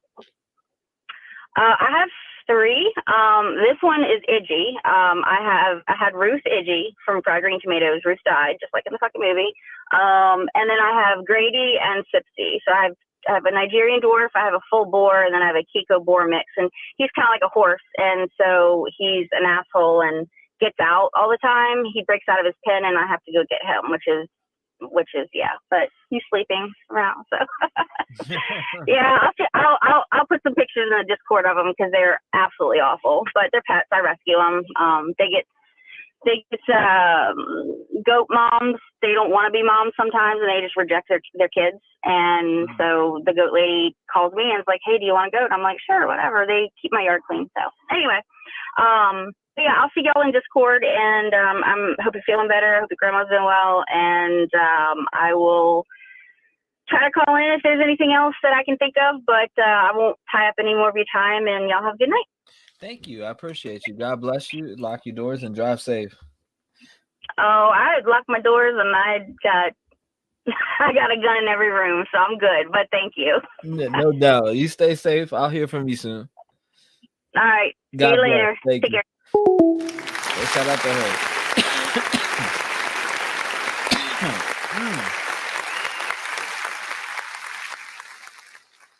Very smart caller. Yes, very smart caller. I agree. I like how he wait till Pennsylvania to clean the car. Clever. Gina, whatever happened to Kim? She disappeared. But how many have a dog in the car with them? Or you mean a goat? I think it's a fair trial. Yep, I don't know anything, so I'll make stuff up. Thanks for her opinion. Everyone has one or more, right? That's a damn fact. That's a damn fact. In some places, you get in trouble if you don't have a goat in the car. I'm done. Same, I must have a goat. Wow, personal grass cutters. Thank you, Michelle. I appreciate that. Thank you. Thank you. No, hold up. J. Lord says, Gina Marie, I know exactly who she claims she is. I'm talking about Amy. Who is she? Who's Amy? Who is Amy? Is there an Amy? I must be missing an Amy. Thank you, Susan. I appreciate you. Thank you. Thank you. Thank you. She's a good human. Locked and loaded. Always locked and loaded. I'm just impressed by her ability to speak so much fluently. I talk much and I'd be rambling, man. You and me both. That makes two of us. 941, you live. What's going on? I don't know anything, so I'll 941, you hear me? Yes, hi. How are you? I'm hanging in there. How about yourself? I'm doing good. I didn't know you were engaged, so congratulations. Thank you. You're welcome. Love is beautiful in marriage, but I was calling in to share a couple thoughts. The first one is that in the right after the murder took place, I believe it was the next day or the day after, and I don't remember if it was Law and Crime or who it was that said there were questions about why Bethany's car was not parked at the home that night. And then my other thought is, well, I had a friend and she was gorgeous and she was an introvert. And I never knew what was bothering her, and I felt sorry for her, so I just kind of stayed closer to her. And her thought, she told me things, that she thought people's always making fun of her, and she's strange because she's not a very social person, and all kinds of things. And then I felt bad because that she had told me what had been bothering her, that her stepdad had been sexually assaulting her. And I was a kid in high school. I didn't know who to tell or anything. Well, she killed herself that night. But she was bullied a lot. And I would think, like with Kohlberger, if you're an introvert, no matter what books his mother wrote, that a mom usually knows.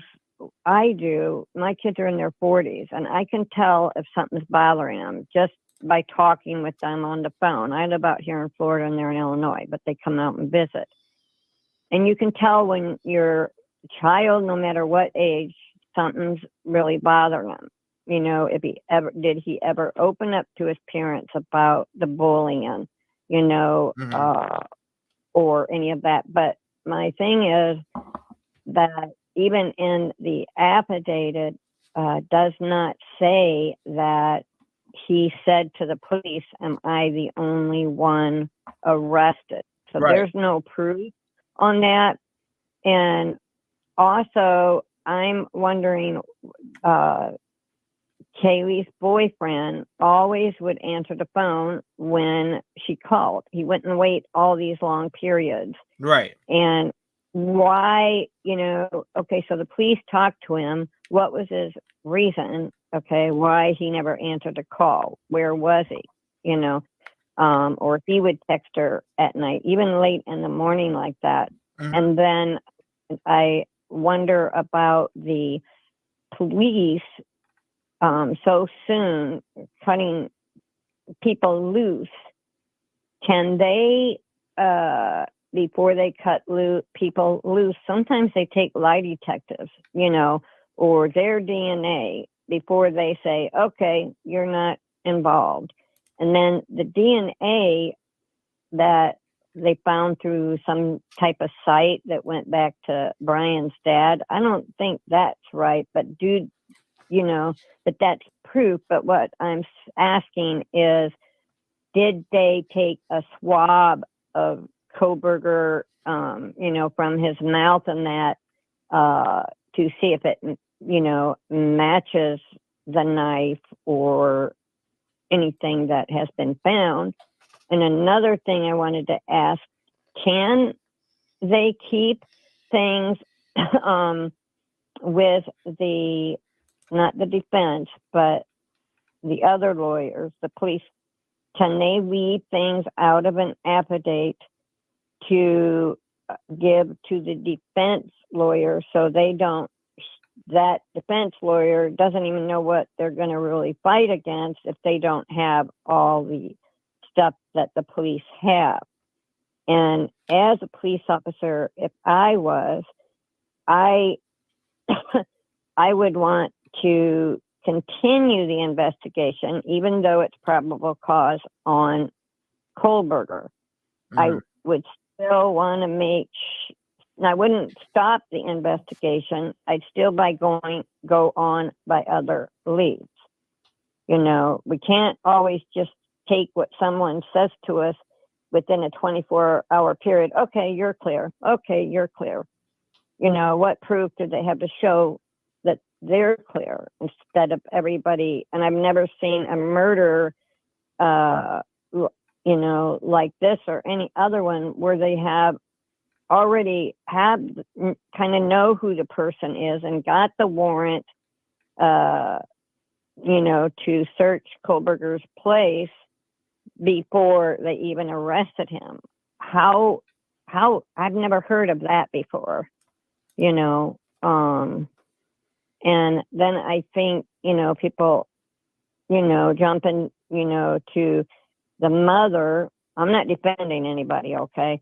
But, you know, she writes mystery murders and this and that. So could it be that that's why he is the way he has? But I'm a writer, but I write about things, but that doesn't mean, you know, anything that somebody's going to go do something because of what I write. You know what I mean? Or that my children would I write like all kinds of true stories, but I just don't know how they caught him so fast, knew to get a warrant before. If it was my child that was killed, I don't know how I would be settled in my soul that they caught someone so fast. And with what they are showing on the probable cause, I don't know if I'd be settled with, okay, that's him, that's murder, that's the murderer. And then I think, could they be holding Kohlberger as probable cause because maybe they're investigating something else they've heard, you know, to make sure it's him? Or are they so gun show on him that they're just stopping the investigation altogether? What do you think? I think they're still. I mean, they're still taking tips and all different types of shit. So Yeah. I don't know if he's innocent. I don't know if he's guilty. I'm just waiting for the trial. And I didn't see anything where it was stated either that he said that, or, you know, that he was going to talk on his own, you know, be his own lawyer. yeah, nah, You know? that's fake news. Yeah.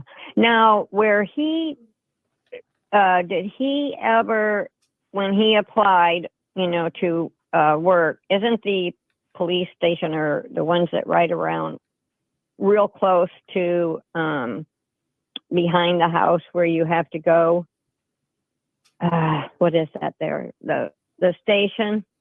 But Kohlberger applied to work as an officer there, or a guard or something. Did he ever get hired? Because they're not telling us if he ever was hired. But there is proof that he applied. Yeah. So they spoke about, you know, that's looked into or anything like that. It's really hard to keep everything straight. You know, I try to think in the box and out of the box, you know. So probably none of this is important, but it's just, I was wondering about these different things, and mostly where was Bethany's car? Who had Bethany's car that night if she was in the basement sleeping and was home? And this has nothing to do with Bethany, but where was her car? Why was it not at the apartment? Right. Was it someone borrowing her car? Did they bring her car back and go in the house, just walk in, or have a code to it? You know, I have not heard any explanation of why her car was not there, or if Bethany really was there, you know. Yeah, And then I was thinking, you know, in sororities, and that still goes on today, that, you know, your brothers and your sisters, but there's these horrible dares and horrible things that they make people to do if you want to stay a brother and if you want to stay a sister.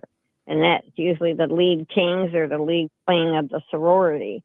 Right. Has this. So I often wonder too, you know, did someone, you know, did they take the dare because they so badly wanted to be in the sorority? We don't know if it's male, if it's female, you know, sororities, but it's usually both that have that. That still goes on today, you know. They're not all goody two shoes, you know what I'm saying? No, absolutely. Where you calling in from? State I'm sorry. I talked to you a long time ago. Sarasota, Florida.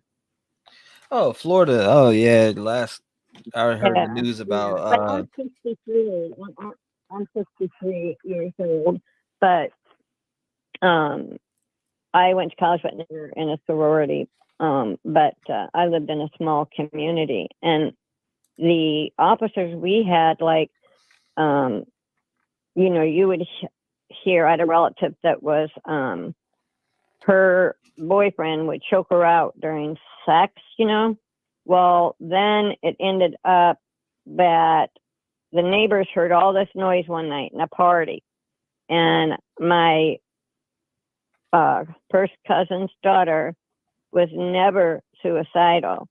And then they found her in the garage with a chair, and the chair tipped over and her hanging. Well, they're still watching him because this has been quite a few years, because he might have choked her out too hard.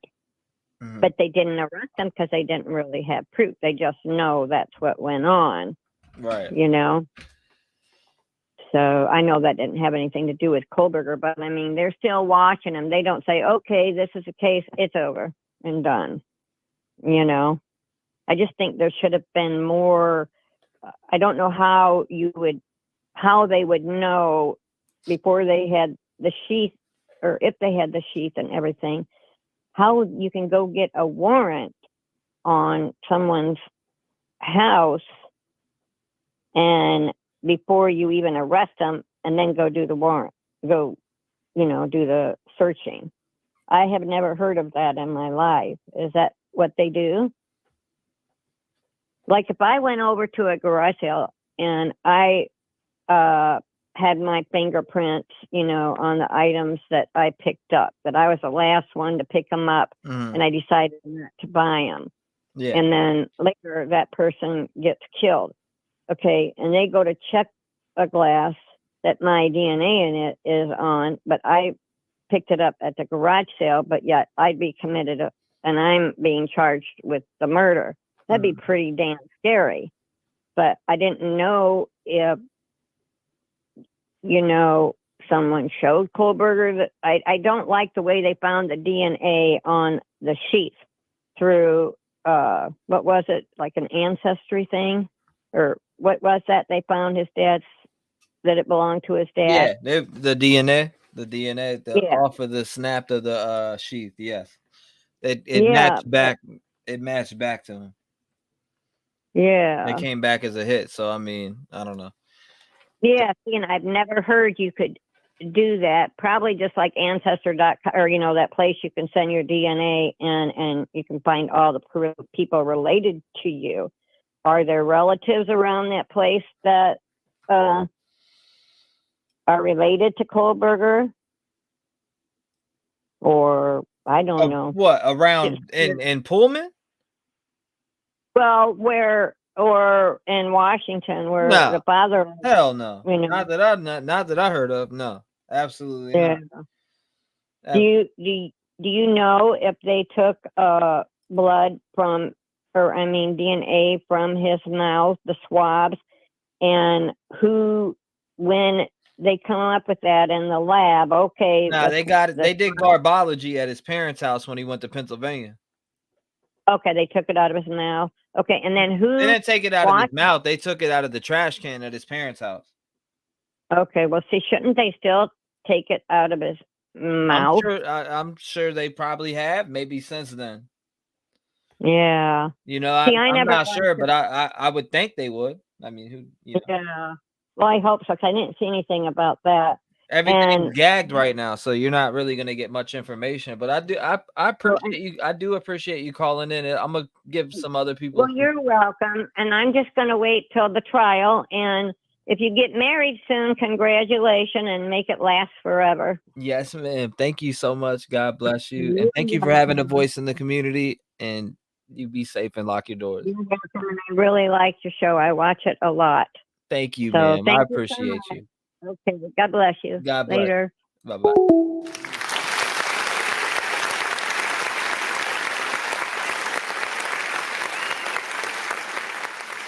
That's it. That was okay. That's it. That was legit. The trash he was throwing in his neighbor's trash. Oh my God! Finish him. Garbology, that came from Detective Juan. Detective Juan, right? Remember that? Remember Detective John said something about it before? He was like, yeah, they're going to get his DNA out of garbology. Shout out to her, man. Shout out to her for sure. Uncle Benny's campfire. What's going on, man? That's why I won't do no ancestry DNA. Sending all kinds of people to jail in my family trying to find my roots. I'm dead. That sheath is extremely weird. How in the world do you get a single source of DNA under the snap and nowhere else? They were very specific. I think BK is guilty. I do too, allegedly. But it's got to go through. It's got to go through the courts. Innocent till proven guilty. Brian is innocent. His only crime is not eating ribeye steak. Stop the cap. Stop the cap right now. Stop the cap. No bullshit, bro. Mac or somewhere else. Mac or somewhere else. You talk about Mac? Mac Pride? What about Mac?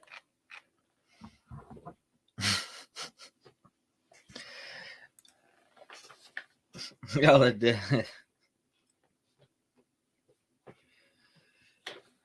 Y'all are dead. I'm dying over here, man. I can't even talk. Brian is a coward. Absolutely. I think the trial will begin in 2 years. Me too. I think it'll be 2.5 by the time we get there. I definitely think it'll be 2.5 by the time we get to that trial. Oh, I see the line burning up. Do not disturb. Elena, you are always polite. Love that cap one. Public records should tell on it surely. Scotty P, the detective, had a stroke. Let's call up Detective Wong. Let's see how detective's recovering from his stroke. Detective John. Let's give him a little call real quick.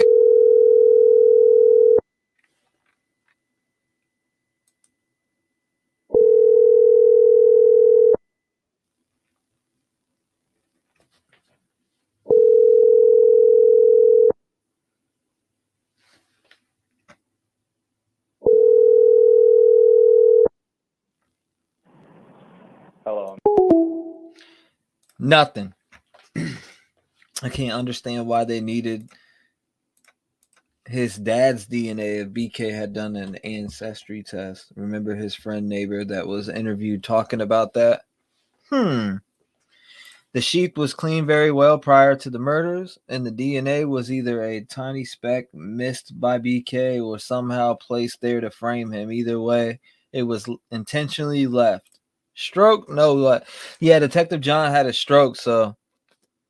But I talked to him since. He called up on the when I was covering or when I was actually talking about the Missy Bevers case, which we still need to dive into, but that's a huge crime.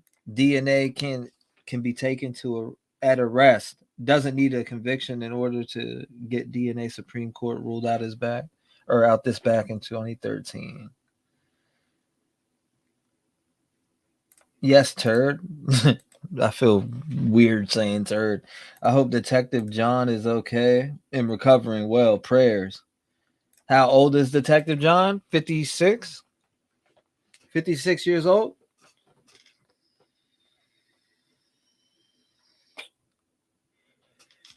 I'm pretty sure Detective John is 56. Cartel. Mac, Noah stroke. They draw blood and mouth. Victoria Marie says, hi, I love your show. Can you cover Ellen Greenberg case? Been talking about that one for a while. T-REV, you make my day, man. Thank you. I appreciate that. Gloria, you make my day.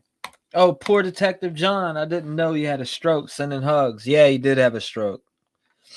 He had a stroke. He definitely had a stroke. So just do it. Just do it. All right. What time is it? 7:16. I got some shit I got to go take care of. I love you guys. I appreciate everybody that tuned in. I'll see you guys very soon. I love you all. And I'm going to get at you very soon.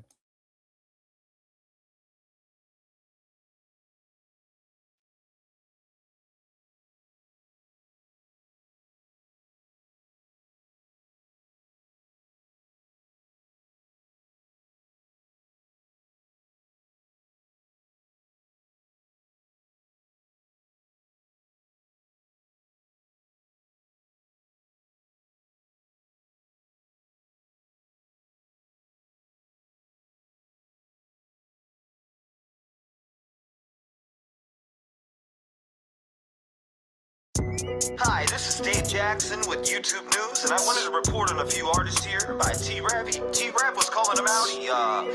They're definitely buying views. We went and looked at their social blades, and it's 100% fact. They're really doing it. Look. Unique. Listen to me when I get on these beats. I put you to sleep with a pillow for free. I say what I say and I live what I speak. I don't give a shit about none of your beef. Ride with the heat, I'ma tell you what it be. Evidently, you came around fucking with me. I'm talking to peace, I'm not trusting the streets. Everybody is a thug till they get put to sleep. Definitely moving ahead of these. I got the energy, I got the remedy. You will eventually see that I'm mentally on another level that you will never see. I got the legacy, this is the better me. Give him the beats like I'm swinging the enemy. You ain't a friend of me, you just pretend to be. Give him a Grammy, he's acting tremendously.